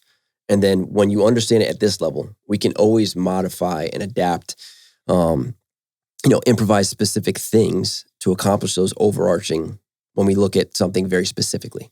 So if dudes understand it at a broad level, if they understand it at that overarching level, hey, like you don't want to be on your back in a fight. Okay, good. Like that's something I need to know. Principally speaking, you just don't want to be there. Just don't be there. Now here's the specific technique, the tactic, or the procedure for not being there. You know what I'm saying? I think those things need to be isolated and trained. But again, it always needs to be reinforced at a principle level. I think if we start rebuilding scenarios only and it gets overdone, we fall into the pitfalls of training just for that one thing. And then it becomes like this Rolodex. We have to have like this Rolodex of like, I picked where's this. that one? Okay, cool. Yeah. This one is for here. That does not do well when you start talking about like the decision-making process that goes into tactics, right? Like tactics is just problem solving based on having already owned those foundational skills and then being able to compound them. Like we talked about before, like the fight, so to say, right? Like two opponents going into the cage, so to say, they're going to fight, right? Like at a foundational level, they already need to own the technical skills. Like they don't need to be thinking about how to throw a punch and, that should be happening like, in the background. That 100%, that is like, that's water boiling on the stove, right? That happens all by itself. That is owned at a degree of subconscious competency. They don't have to think about, like it just, like Bruce Lee said, it hits all by itself. It's right? automatic. Yeah. And when that happens, now their bandwidth, the cognitive bandwidth can be dedicated to problem solving right here, right now. Way more bandwidth. Yeah. Far more. Otherwise, and that's what we see in a lot of instances where, and that's what it kind of comes back to the whole discussion on violence thing, right? Like if you're trying to problem solve or work through and wrestle with understanding what violence is and what it isn't and what it entails, if you're learning that firsthand on game day, you're way behind. When every 10th of a second counts, your cognitive bandwidth is completely taken up with all this other unnecessary stuff that should have been laid at a foundational level. Like the foundation of all your tactics and your techniques and blah, blah, blah, all that should have been built on this first and foremost, understanding that. Once we understand that, now we start building these skills, right? These skills so that you can simply, and just focus on just the skills. Just be able to do this well, be able to throw punches well, be able to throw kicks well, be able to intercept this, be able to slip that and parry that and, and reverse this and whatnot. Once you own those, then it's like, then decision-making becomes, this is just what makes sense here as we start compounding them and putting them together. And that translates from martial arts all the way over to, the law enforcement side or the 2A side, whatever you want to call it. If you're using tools, it directly applies, because now you're not trying to think about how to use the actual, how to actually perform the technique. It's like riding a bike and anything else. Taking in the scenery. Imagine trying to figure out how to ride a bike and race on the same, like day one, I'm trying to race and ride a bike. Like I'm learning how to balance this thing. I'm learning where the brakes are. I'm learning like pedals, what they do, what they don't do. I'm trying to figure all that out and win a race at the same time at speed. Yeah. You got to crash a few times too, by the way, to learn how not to do that. What does that look like? Yeah. How do I not crash? And more importantly, if I do crash, how do I do it and not get hurt? What are the things I can foresee coming into it? That was a really good analogy, and I think everybody can relate to it. It'd be the same as driving, like anything else. Drive a car, or race a car at the same time. Like, this is ridiculous. Like, or would you show up to a driving test without having driven the car before? There has to be a systematic and progressive approach, right? With end goals in mind.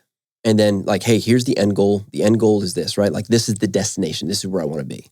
Whatever skill, whatever it is I want to be, whatever the role is. Here's the skill. Like that, and that's all. Here's a list of all the skills that go into that. I want to be physically fit. What is physical fitness? Yeah. Right. Let's write down these, 10 components, if you will, these 10 skills, right? Let's lay them all out. All right, cool.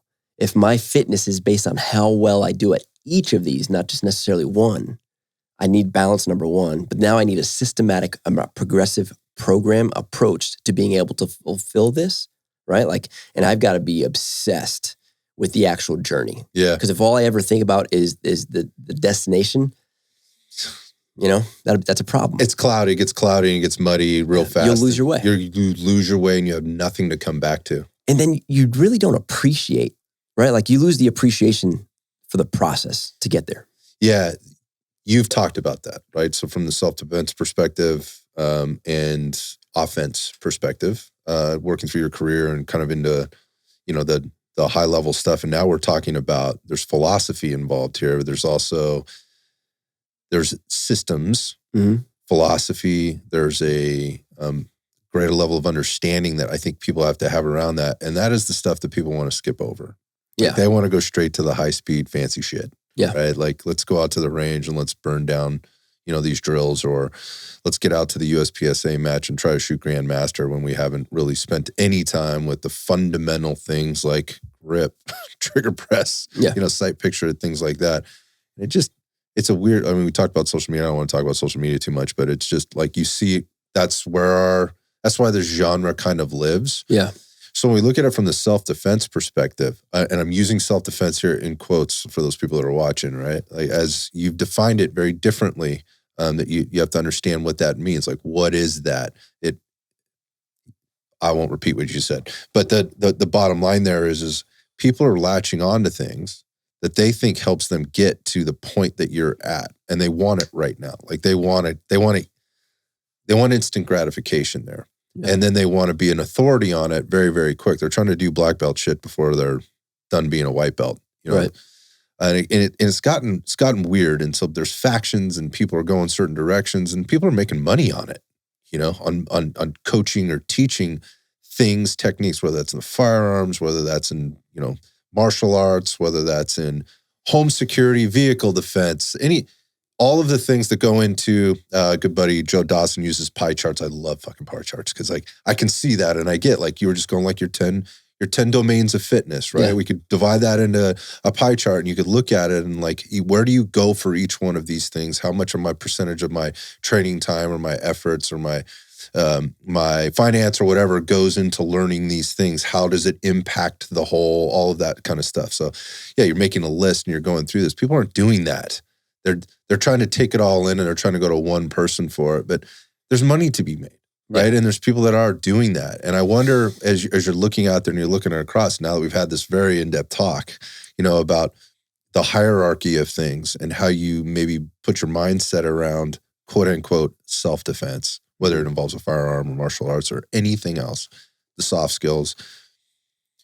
What drives you crazy? When you look out there again, and you're really controlled, and like you're doing a really good job of delivering this information. But I look at it, and there are things that drive me nuts when I look at it. But I'm also coming at it from a much different perspective than you. I wonder how you look at it and go, "Oh God, why are we doing this?" It's tough, man. Like I try to not have an emotional attachment to, but I'm not wired that way, right? Like I'm an all-in dude. Like I've always been that dude. And it's helped me be very successful in certain ways. And it's also been my demise. Yeah, it's a little bit of a character flaw sometimes, right? Yep. Demise in other ways. So for me, what happens is like, and it's not that, I don't like the idea of the ignorant being, you know, preyed upon. And it's frustrating, right? Like it's frustrating when I just care about people, right? Like I don't know, love God, love people, kind of the sum of the Bible, if you will. Like I became a cop because I wanted to fight bad guys because I don't like the idea of bad guys terrorizing neighborhoods. Like I don't like the idea of bad guys doing bad things to good people, so to say. And I wanted to do something about that, right?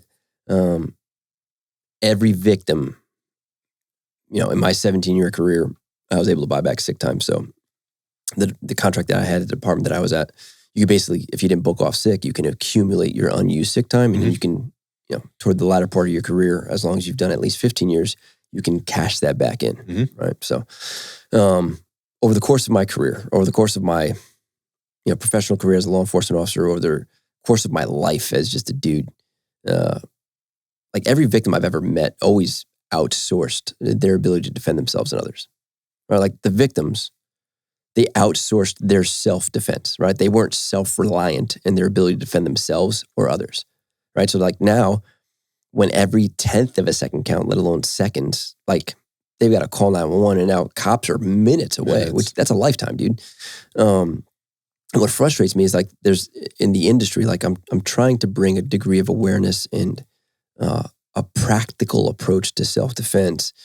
And again, like the violence thing is, I guess, what most people gravitate toward when they hear that. It's probably what I talk about most because that's what I can relate to most, just on what I've been exposed to. It's very real. Yeah. It's frustrating to see, stuff sold to people that don't know better, and they just gobble it up. They go after it, right?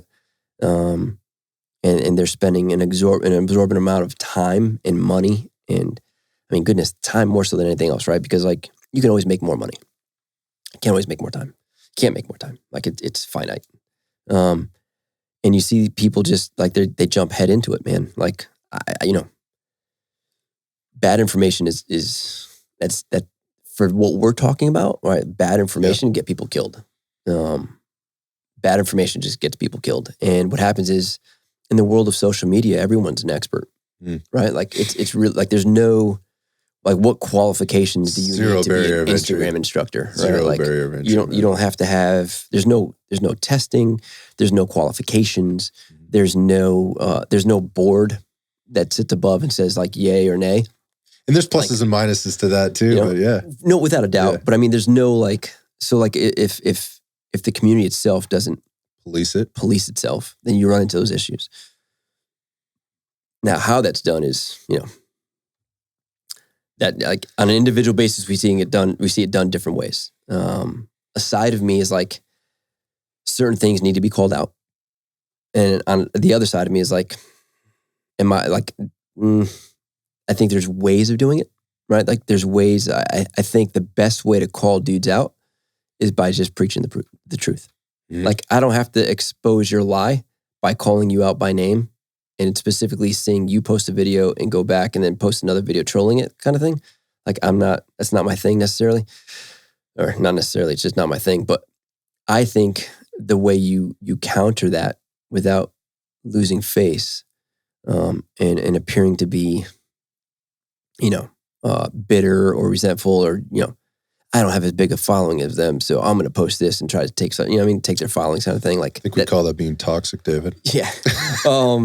So it's like, for me, it's like my approach is I'm going to preach the truth. Yeah. And when the people that actually have invested time and money and energy into me, like people on social media, they haven't like, if the relationship you and I have is only ever over social media with you sending me direct messages because you want free information, cool, then that's what the relationship is because you choose for it to be that. Now, if I have a different relationship with somebody, maybe it makes sense at that point to be like, this is what I believe. This is what I think right looks like, and here's why. And you don't have to bash anybody. We don't have to agree, right? I don't have to call out another company. I don't have to call out another brand. I don't have to call up another style or technique. I can just say, this is what I think right looks like, and this is why I think it looks right. And here's my logic, and here's my reason behind that. And I think if we just do that, and a lot of guys are doing that, that's the way I like to see it done. That's the way I prefer to do it. Just bring the truth, shed light, right? Shed the right light on the subject. And people, if they're thinking logically and reasonably, will be able to differentiate what's right and from what's wrong. The people that won't are fools. And, for fools, you don't answer fools according to their foolishness. I love the last part. I think that's Proverbs. The challenge is to be patient, I think, and committed to that process when you get very frustrated or you look at it and you go, this is so dumb. And then you let that emotion creep in and then you end up saying things or, doing things where people will perceive you as a certain way, or you're just bitter, or now you're being a know-it-all or whatever else. And so I think I agree with you 1,000%. I've mentioned this before in the show, so people that listen, sorry if this sounds like I'm just repeating myself, but I watched this happen in the fitness industry, particularly through social media over like a 15-year period where it started out very much like maybe this industry started out, where there's a lot of self-proclaimed proclaimed experts, new people coming on the scene, a lot of flashy video, flashy posts, things like that, products and programs and stuff. And a lot of people made a lot of money, and a lot of people spent a lot of money for those people to make a lot of money. And what ended up happening over time was the people that were in it just to make money or were giving bad information, they ended up being exposed one way or another. And the two things happened. One, I think the community in and of itself started to police itself a little bit more. People started getting called out. And it wasn't necessarily, it was much like you said, it was like, I don't even have to talk about that guy. I'm not even going to give oxygen to what that guy's putting out there. What I'm going to do is provide the information that not in a way to make him look bad or prove that he's wrong. Just say the right thing for the sake of doing the right thing. Just speak the truth. That's it. And it did over time. You started to see this. Now you're always going to have the fools and the foolish, right? You're always going to have that. That's just the way it is. That's the world that we live in. But we started to see it kind of police itself, and it's gotten much, much better to where the quote unquote cream rises to the top, just, sort of thing. And you always have some people jumping in there and trying to rock the boat or whatever else, which I think is healthy. I think it keeps people on their toes, and it spurs like innovation or way, particularly in this industry, like some piece of equipment comes out and people are like, that looks weird. I don't know about that, but somehow something good comes out of it. I think you can take that. And I see that happening. And I believe there's a group of people. When I say group, they're not necessarily interconnected. There is a certain type of person, much like yourself, in the industry that is doing a really good job with this, in the way that you said. Appreciate it. Yeah. The challenge comes in is for the consumer, right? Because as in the consumer or the person that is looking to get better, who maybe doesn't understand, they're not trying to be foolish. They're trying to be the opposite of that. Like, where do I,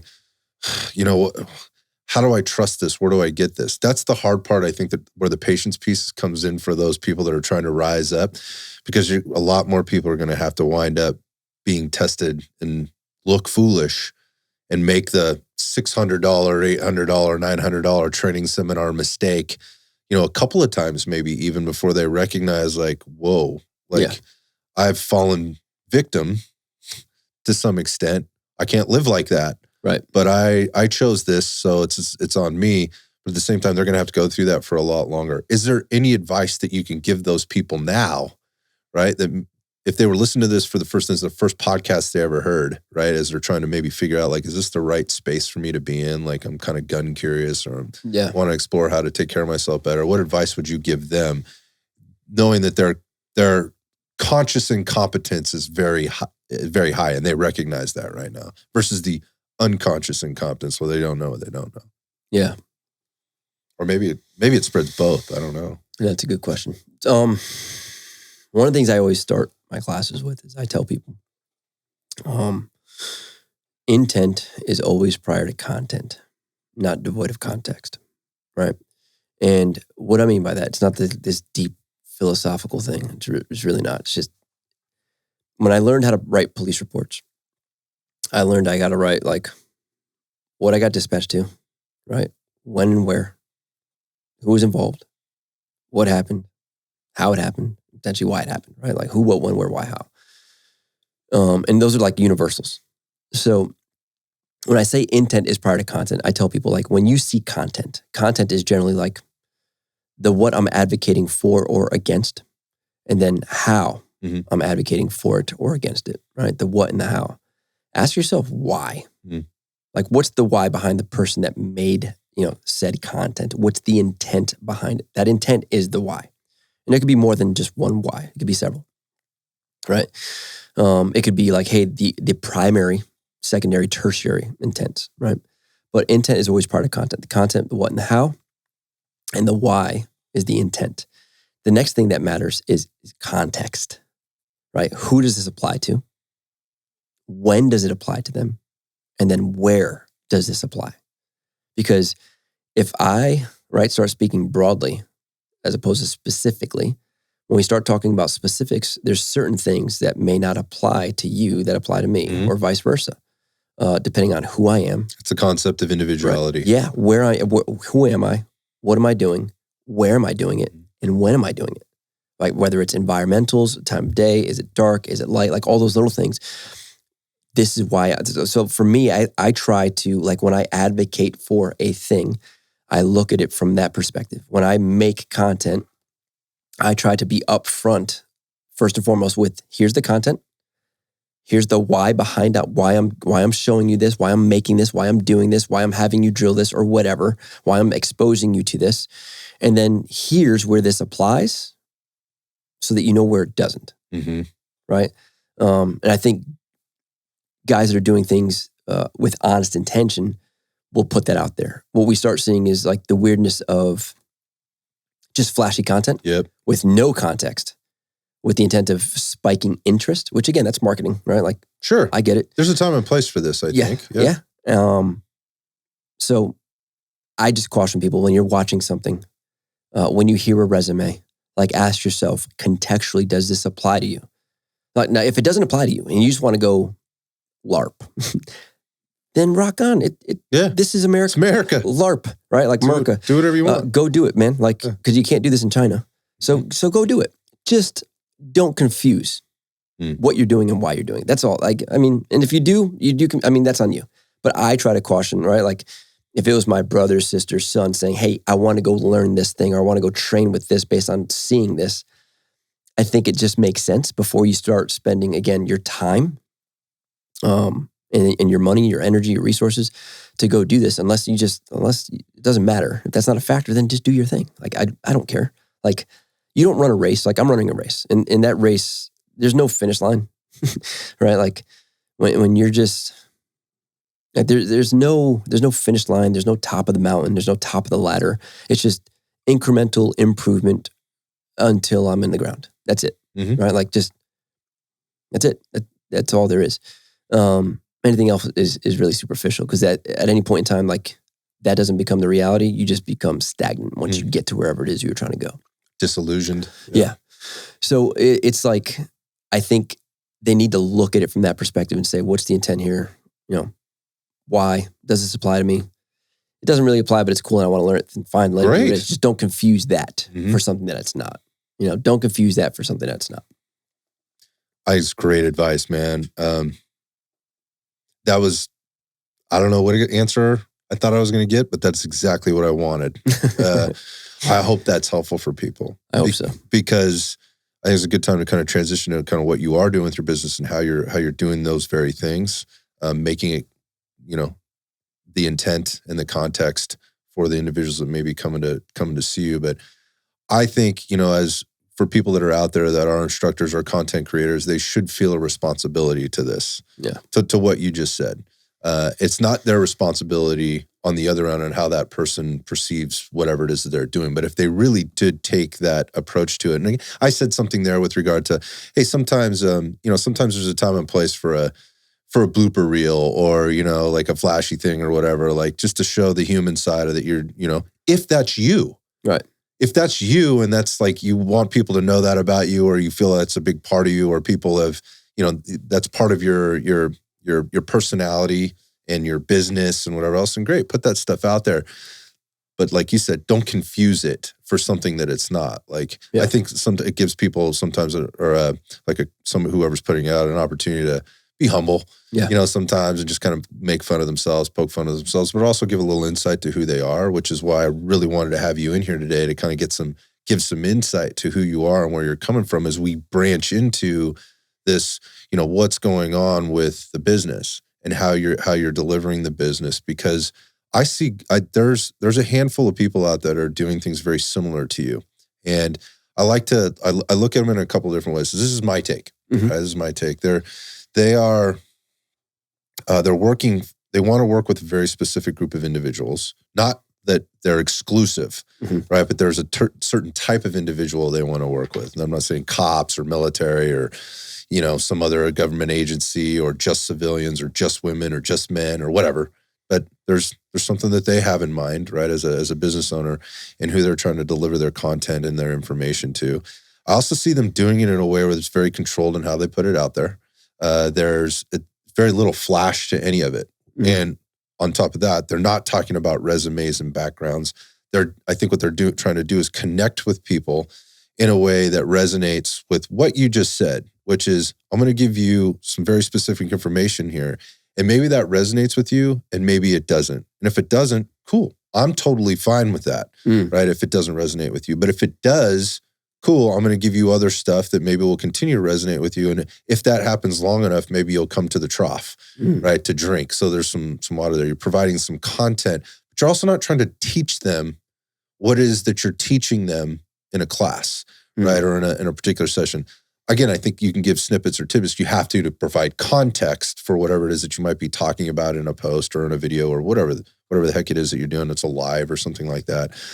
But it's not like I have to put this flashy video on. I have to provide all of this information, like this instructional information, in order to get somebody to sign up for my class or pay me for my business. You're just giving people a taste of things. And it's what that creates is like a slow growth process, right? And being very patient about that. And it's not just you. There's several of you out there that I see doing that. I can relate to that because that's how I did it with my own business. Like I saw people doing things that got them lots of likes, follows, whatever else, Instagram notoriety, YouTube notoriety or whatever. And admittedly, I was a little ignorant to it because I didn't care about any of that. Like I was a grassroots type of dude. I was guerrilla marketing. I was out talking to my neighbors and, asking for referrals and, trying to get people results so that they would talk about it and occasionally say, hey, is there anybody out there that you would, that might be interested in getting the same kind of results that you're getting? Because that's what I do, that kind of stuff versus trying to put it anywhere else. And it meant a very slow growth. But what that meant for me was like the people that I did have, like my attrition level was very, very low, right? Because people trusted what I was doing and they saw it happen organically. And that's what they wanted for them. They recognized at some point, that's what I was asking about, what advice would you give the newbie coming into this? They recognized at some point like that is the way. Yeah. There is no way to get all of this all at one time. And I recognize there are different people in different spaces that can provide some very, very specific things to me on the pie chart of, going back to Joe's pie chart, the pie chart of domains. Right. Whether that's combatives, whether that's carbines, pistols, home defense, whatever, however we put it together. And I see you doing that.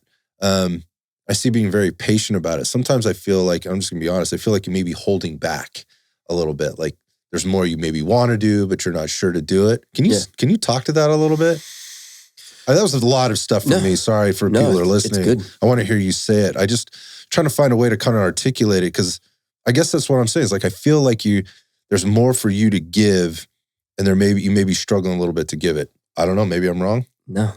Yeah. So, like when I started the company, that's kind of out of necessity, if you will. But obviously, the whole cop thing. There's a bunch of other aspects that I worked as far as capacity wise. That again just added to the scope of my exposure as a whole. Obviously, did the UC thing, did some other stuff, and all of it all together. Like it's all of those things, as well as my own personal life experience that gave me this exposure.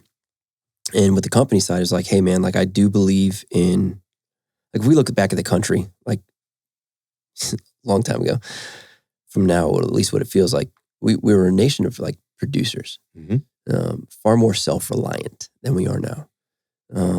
Like I said, every victim the singular commonality amongst every victim I met was that they had outsourced the ability to protect themselves and others. They'd relied on something else or somebody else. Yeah, they weren't self-reliant in their ability to defend themselves. And it's like, all right, how can I, like the lessons that I've learned, the things that I've been exposed to, I've had some success. I've also had some failure. How can I take the sum of both of those things, my exposure, and give that to the next person so that they don't have to make the same mistakes, so that they can learn faster. I think any good guide is goal-oriented in trying to speed up the learning process as much as practical, right? Like there's going to be a process. There's no circumventing that until Elon Musk can put a chip in your brain, right? Or make a pill. So it's one of those things where like my goal and what I find intrinsic worth in is making people more self-reliant in that, and trying to shorten the learning curve. Like, right? cut the fat, right?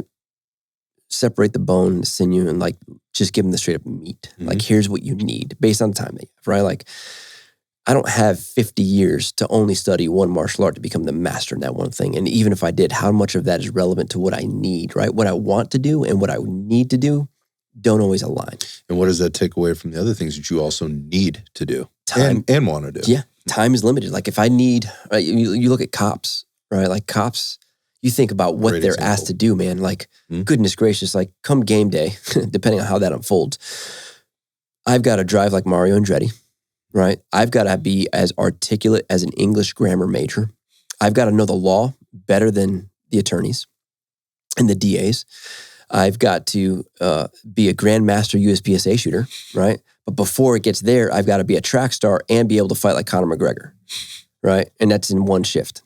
So I mean, like what the public generally expects you to be, right? And then on top of that, I also have to be the pastor or the priest, Marriage counselor. The marriage counselor. I have to be the social worker. Like I have to be able to do all these things. And I don't think people really like understand like the amount of like how like you've got to be good at many different things. And specializing in just one thing isn't going to make you well-rounded enough to be that efficient in general police work, let alone being able to plug into different roles and whatnot.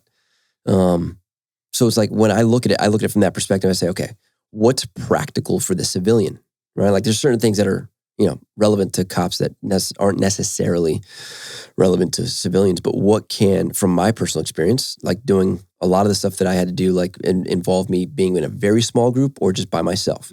If that's the case, like I don't have the ability to rely on all these other things, right? Like for instance, I just launched a class and I wrestled with this for a while, talked with a lot of buddies. Cause I'm like, I don't think this makes sense. Like, I'm just not doing this. The whole, air quotes here, CQB thing. Like, where does that apply on the civilian side? Because what I understand it based on the guys that I was taught it by, I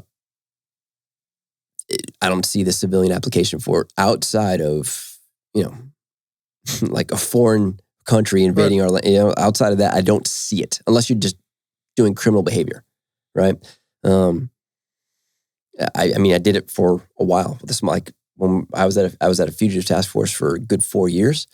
I mean, all we did was home invasions, carjackings, kidnappings. Like we literally got paid to do those things. A small group of dudes, and that's all we did. Cross names off a list, working down a list of like violent criminals that were actively eluding law enforcement apprehension. Work our name down the list, traveling all over to do it. And it's like guys, on the civilian side, guys are like, hey, I want to learn CQB. And it's like, for what? What's the intent behind it? It's like, oh, I want to defend my house in case somebody comes in. It's like, okay, let's talk about all these other things that can prevent you having to learn this thing, because there's a degree of ignorance, right, in what it is and what it entails. And I mean, you're not going to stack up and squeeze up. No, not in that situation. Like contextually, let me try to apply a degree of context for you to help give you a better understanding of what you're actually wanting to learn. What you actually want to learn is how to defend your house. You want to learn how to move through a structure while armed, making sure that you're safe. Yes. First and foremost to yourself, you're not a liability, you're more of an asset. And then on top of that, you want to know like, hey, if something happens in the house, like what are the angles of attack that I need to understand? How do I move? Right. And then they also want to know the tactics. Like, hey, if that happens, like what are some good principles that I should understand to be able to, tactically, so, air quotes there, work my way through this. That's a very different class, So I've finally written a curriculum that I think applies to both home defense and active shooter in one, class, so to say. But I'm trying to emphasize the focus on principles that apply contextually. And when dudes realize like it's just you, well, that looks very different, right? That looks very different than you and 11 other dudes in kit, right, with all the tech that would be available to those dudes doing those things. So, I just want to I want to provide the proper context so that they're not wasting their time.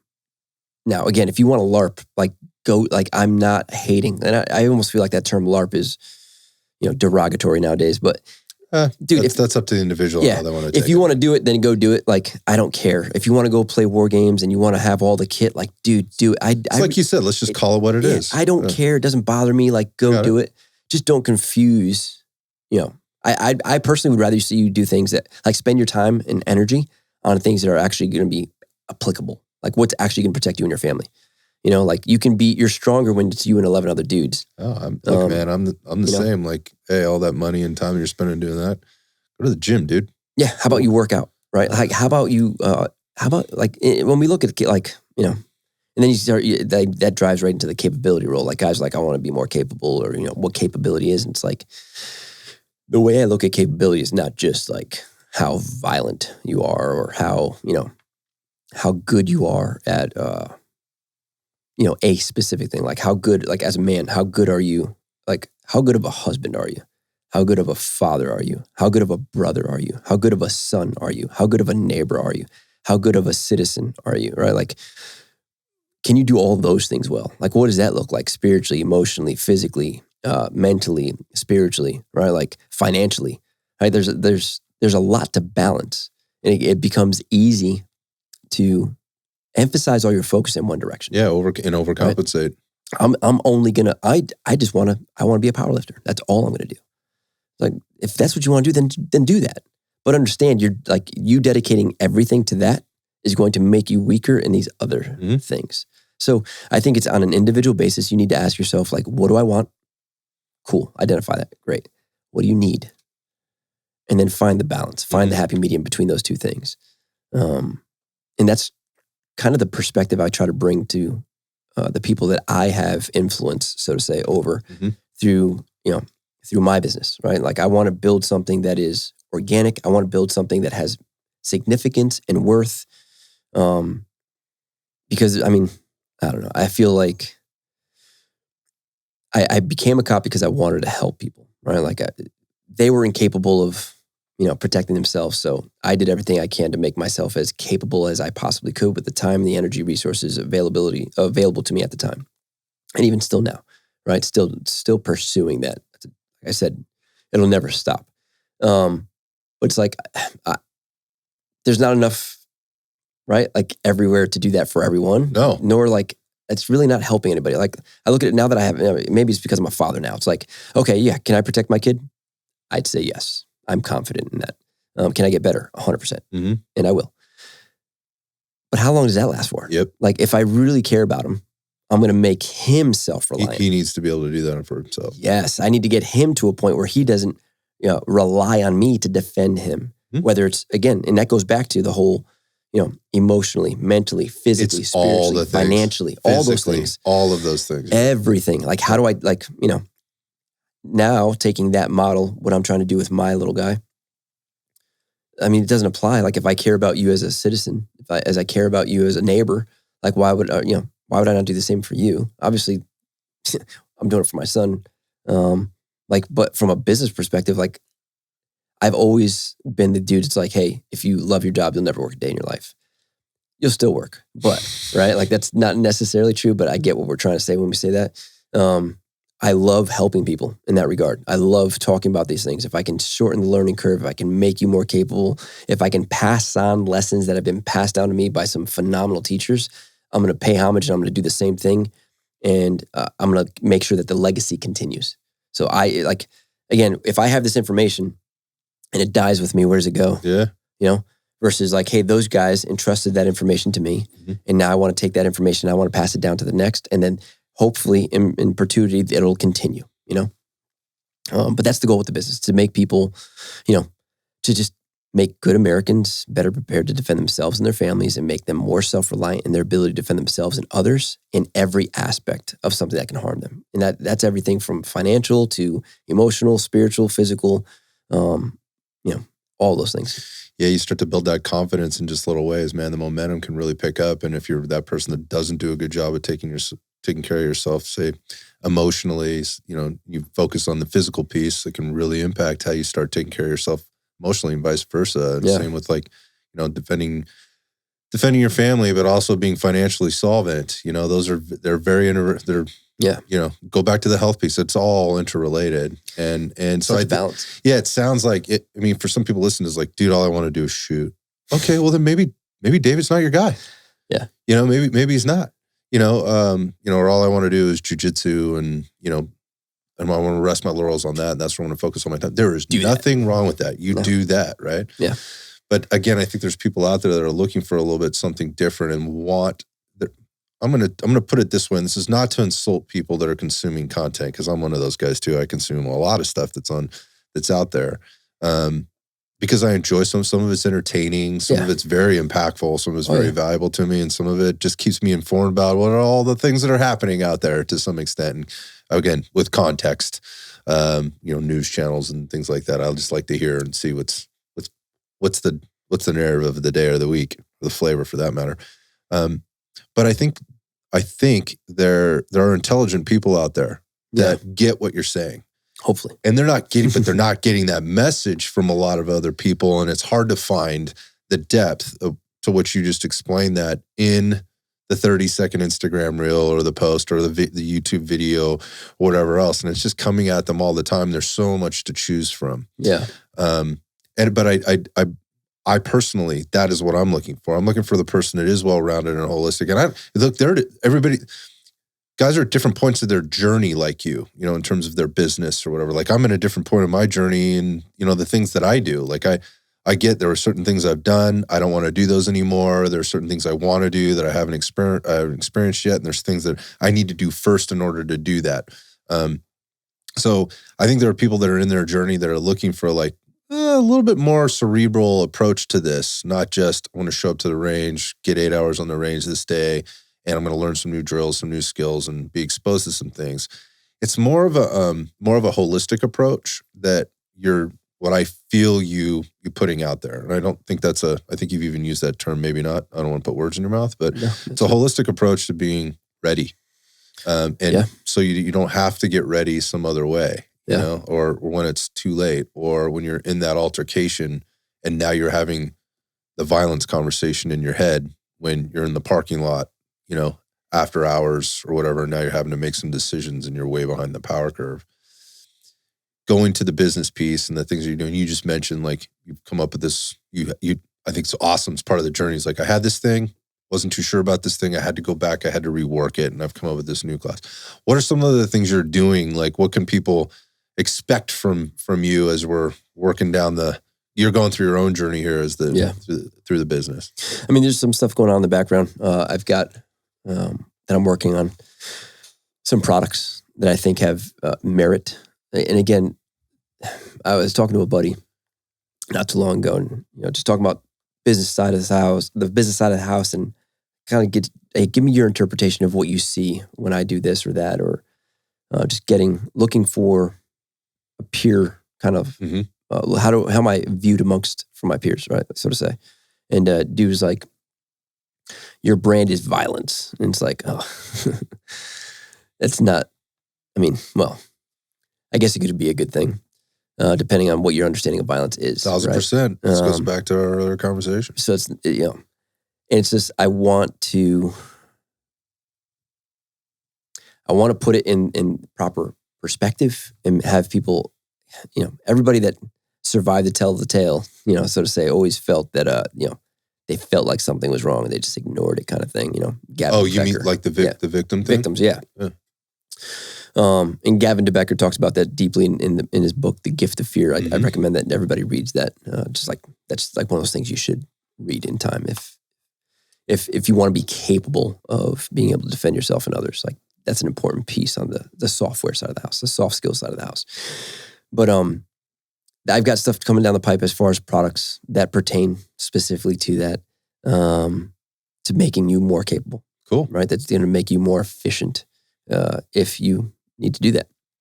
And if not, then you're prepared to, right? Like it's I look at like this, like anything else, it's an insurance policy.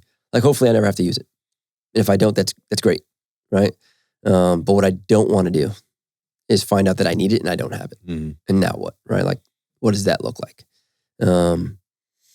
So products are they're in the works. Cool. That's a huge undertaking. That's a huge undertaking. I had no idea the depth that goes, but I've got that. Hopefully that's coming out this year, if not later on, early next year, later this year.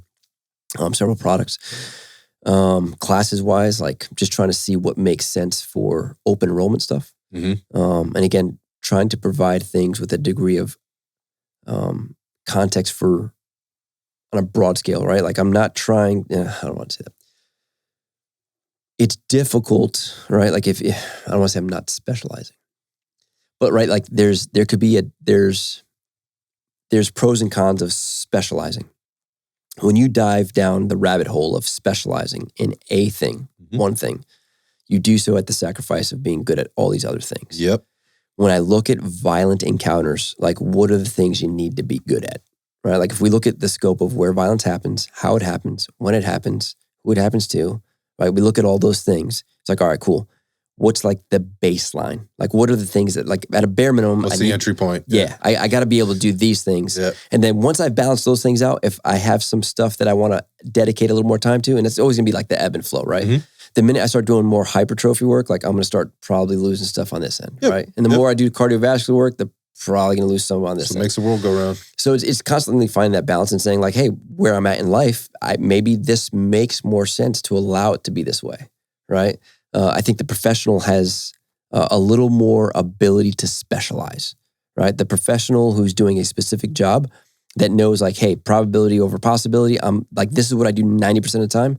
We can start adjusting the scale so that these don't completely fall off, but so that these things that I'm using on a Stay regular sharp. basis, they are as sharp as they can Mhm.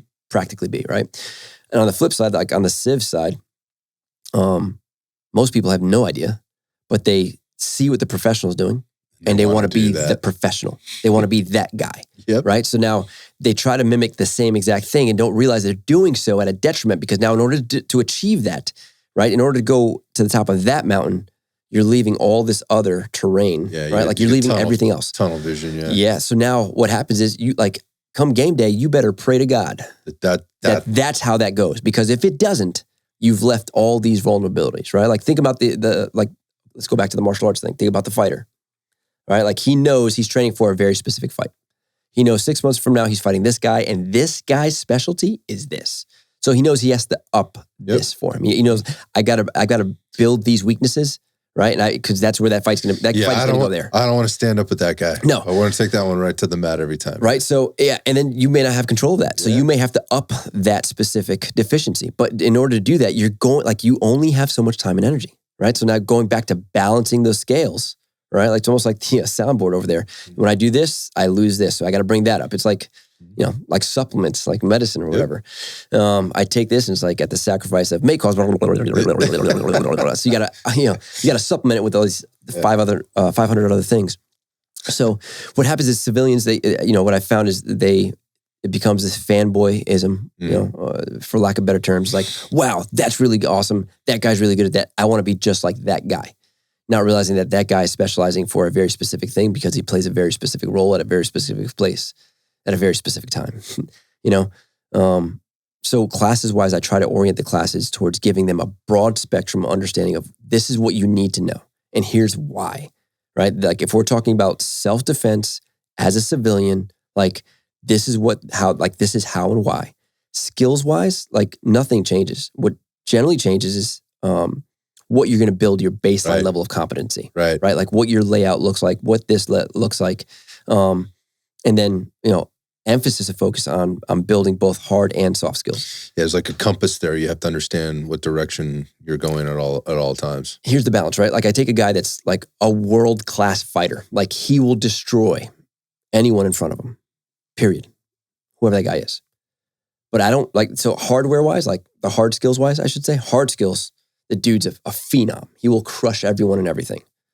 But if he's gone so deep down the rabbit hole on the hard skill side that the soft skill side is over here and he doesn't know when he can do it, right? He's gonna be really fast to make a bad decision. He's gonna go too early, right? Too soon, like didn't meet the criteria. Or he's gonna wait too long. And by then, I mean, the guy he's going against ain't gotta be good. He's just gotta be lucky. Mm-hmm. So I think for, again, people that aren't doing this at a professional level, and if your goal is to learn how to use these things or do these specific things with the intent of doing it in defense of human life, what does that look like? How do I meat and potatoes? Yep. Strip the bone, strip the fat. Yeah. Like what is that? Like that broad, that general fitness, what does that look like as opposed to the dude who's training for a specific event?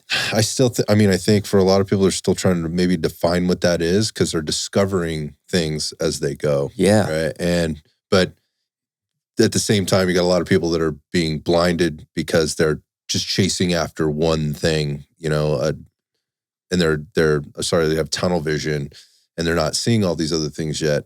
And hopefully they kind of come out of that tunnel vision for a second and kind of look around. But I think the toughest part is people coming to the realization there are all these other things that I probably should know. And where does that come in? I think it comes with life experiences or exposure, right? Yeah. To the different things. You've talked about all your exposure to all these different things. I've had my own journey, which, an exposure, which influences my journey now to want to know and talk to people like you about kind of where you're coming from and how you're doing it, because there's so much to know out there. And I recognize that. But I think a lot of people are still, they're kind of falling into the what's cool, what looks cool, and what's popular. And again, what the algorithm is feeding them back versus, as compared to what they're feeding it. As people are getting into classes and whatnot, I know you're teaching a lot in Texas. You're doing some traveling this year. You're kind of getting around. People want to know more about you. I love your Instagram. I think it's great. It gives me just kind of what I need, at the same time, it makes me want to know more. This was really kind of, again, what drove this conversation and the previous conversations, the few that we've had. So I know there's classes there. There's stuff that they can pick up from you. You've already kind of alluded to some products and some things. You've dropped a few little mysterious kind of things on the Instagram that I've seen that I'm intrigued by. There might be some projects coming down, other projects coming up in the future. Where can people get a hold of you? How do you want them to do that? Where do they go? All that stuff. Yeah, on the social media side, Instagram is what I use for the most part, predominantly. That's, if I'm making content, it's generally on that platform. Yep. How long that lasts, who knows? Yeah, we're all dealing with that. Yeah, that's literally, they change guidelines. So the entire, anything that's 2A-ish is it's tough right now. Taking a toll. So I still do everything predominantly on there. I'm going to start expanding on some of those platforms, but that's really where it's at as far as on the day-to-day stuff. Obviously the website has the course schedule for the year and where I'll be and recommend gear that I recommend. Yep. Other training companies that I recommend, on the recommended page, there's essentially gear and training. The training that's listed on that page are dudes that I've specifically trained with and or under that hey, these guys are really good at what they do. And I can personally say I've learned from them and you can too. On the product side, those are products that I use. Some of them have discount codes and it says it right there. Some of it doesn't. Any products that I promote are products that I've used firsthand. It's not like you're making money on those things. Yeah, no, I know how that works. But it's just I find that it has merit. Yep. You're trying to help people. And that's it. And they're good dudes first and foremost. Guys that I'm I don't mind being tied to these guys or gals. So that's really it. The website is allegiancedefensesolutions.com. And the Instagram page is david.acosta.jr. JR. Yeah, go give David a follow. I encourage you to check out, go deep into the feed. Go deep into his feed because there's a lot of cool content that's in there. And what I love, what I see when I do see you post, it's not just, a photo and a hashtag. Yeah. It goes deep. You're providing all the things that you mentioned earlier. It's tough, man. With some of the stuff that I put out there, especially on the violence side of the house, right? If you're showing a technique where you're, especially the integrated combative stuff, right? If I go from boxing to kickboxing to trapping to grappling to ground fighting, then to using blades and pistols, if I do that, I make sure I take the time to write something. Yep. To make sure that you understand the context. If you just watch the video, you will come to some, weird conclusions. Yeah. Just read what's there. Yeah. Take the time to read what's there. Otherwise, or don't, or don't. Yeah. And you're going to get that. But that's what I wanted to say about it is go deep into the feed and open it up and spend some time in there. And then what I find when you do that is you actually get, we talked about not playing in the comments section for too long.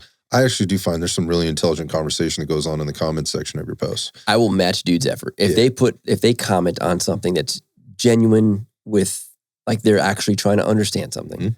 I will take an hour, whatever it takes to respond, to make sure that that's matched, right? Like guys that just say dumb stuff, like I don't even respond to it. Yeah, me either. Like I don't even respond to it. So Yeah, but like I said, I just think there's some people that are posing some questions like why or what, and if they took time to read the basically the content that was in there that accompanied the video or the picture or whatever it happens to be, what they're asking is something specific to that. Yes. Right. Like, and I enjoy that. Yeah. Like, and it, it's not 1,000 comments deep, so you're not going to get caught in the rabbit hole there. There's a few cool things in it, and they stood out to me. They stand out to me. And then I see you, interacting with other guys, within the space, and having intelligent, longer form conversations like this one to get the points across and to provide the context and the intent and all of those things. So, again, I'm encouraging people to go out there and follow you because I think there's value to be extracted from it, and save it and share it with your buddies. Like, hey, check this out, because we just went back to the it's getting harder and harder. I mean, sometimes I have to go searching for my friends on Instagram now. It's not getting any easier. But I was trying to get to one of your most recent it's Arkansas, I believe. You're going to be out there and you're going to be training out there. And I was trying to get there by way of Virginia, which I'm going to be in a couple weeks, whenever that is. And I could not make it happen, but I'm looking forward to making a trip down to Texas sometime and jumping in. I know you're teaching more frequently there. Yeah, for sure. And jumping into some stuff down there. But dude, it's going to be goodbye for now, but we're going to get to spend some more time together today. I cannot thank you enough for coming in today, sharing your thoughts, just being you, dude, being honest up front. One thing we did not address is the beard. Great job with that. Don't ever lose that thing. Appreciate it. And I'm honored, man. So thanks for doing what you do. Yeah, likewise, man. Thank you. Appreciate it. Yeah. Appreciate you taking the time to have me out here and hang out and talk. You got it, brother. Thank you. See ya.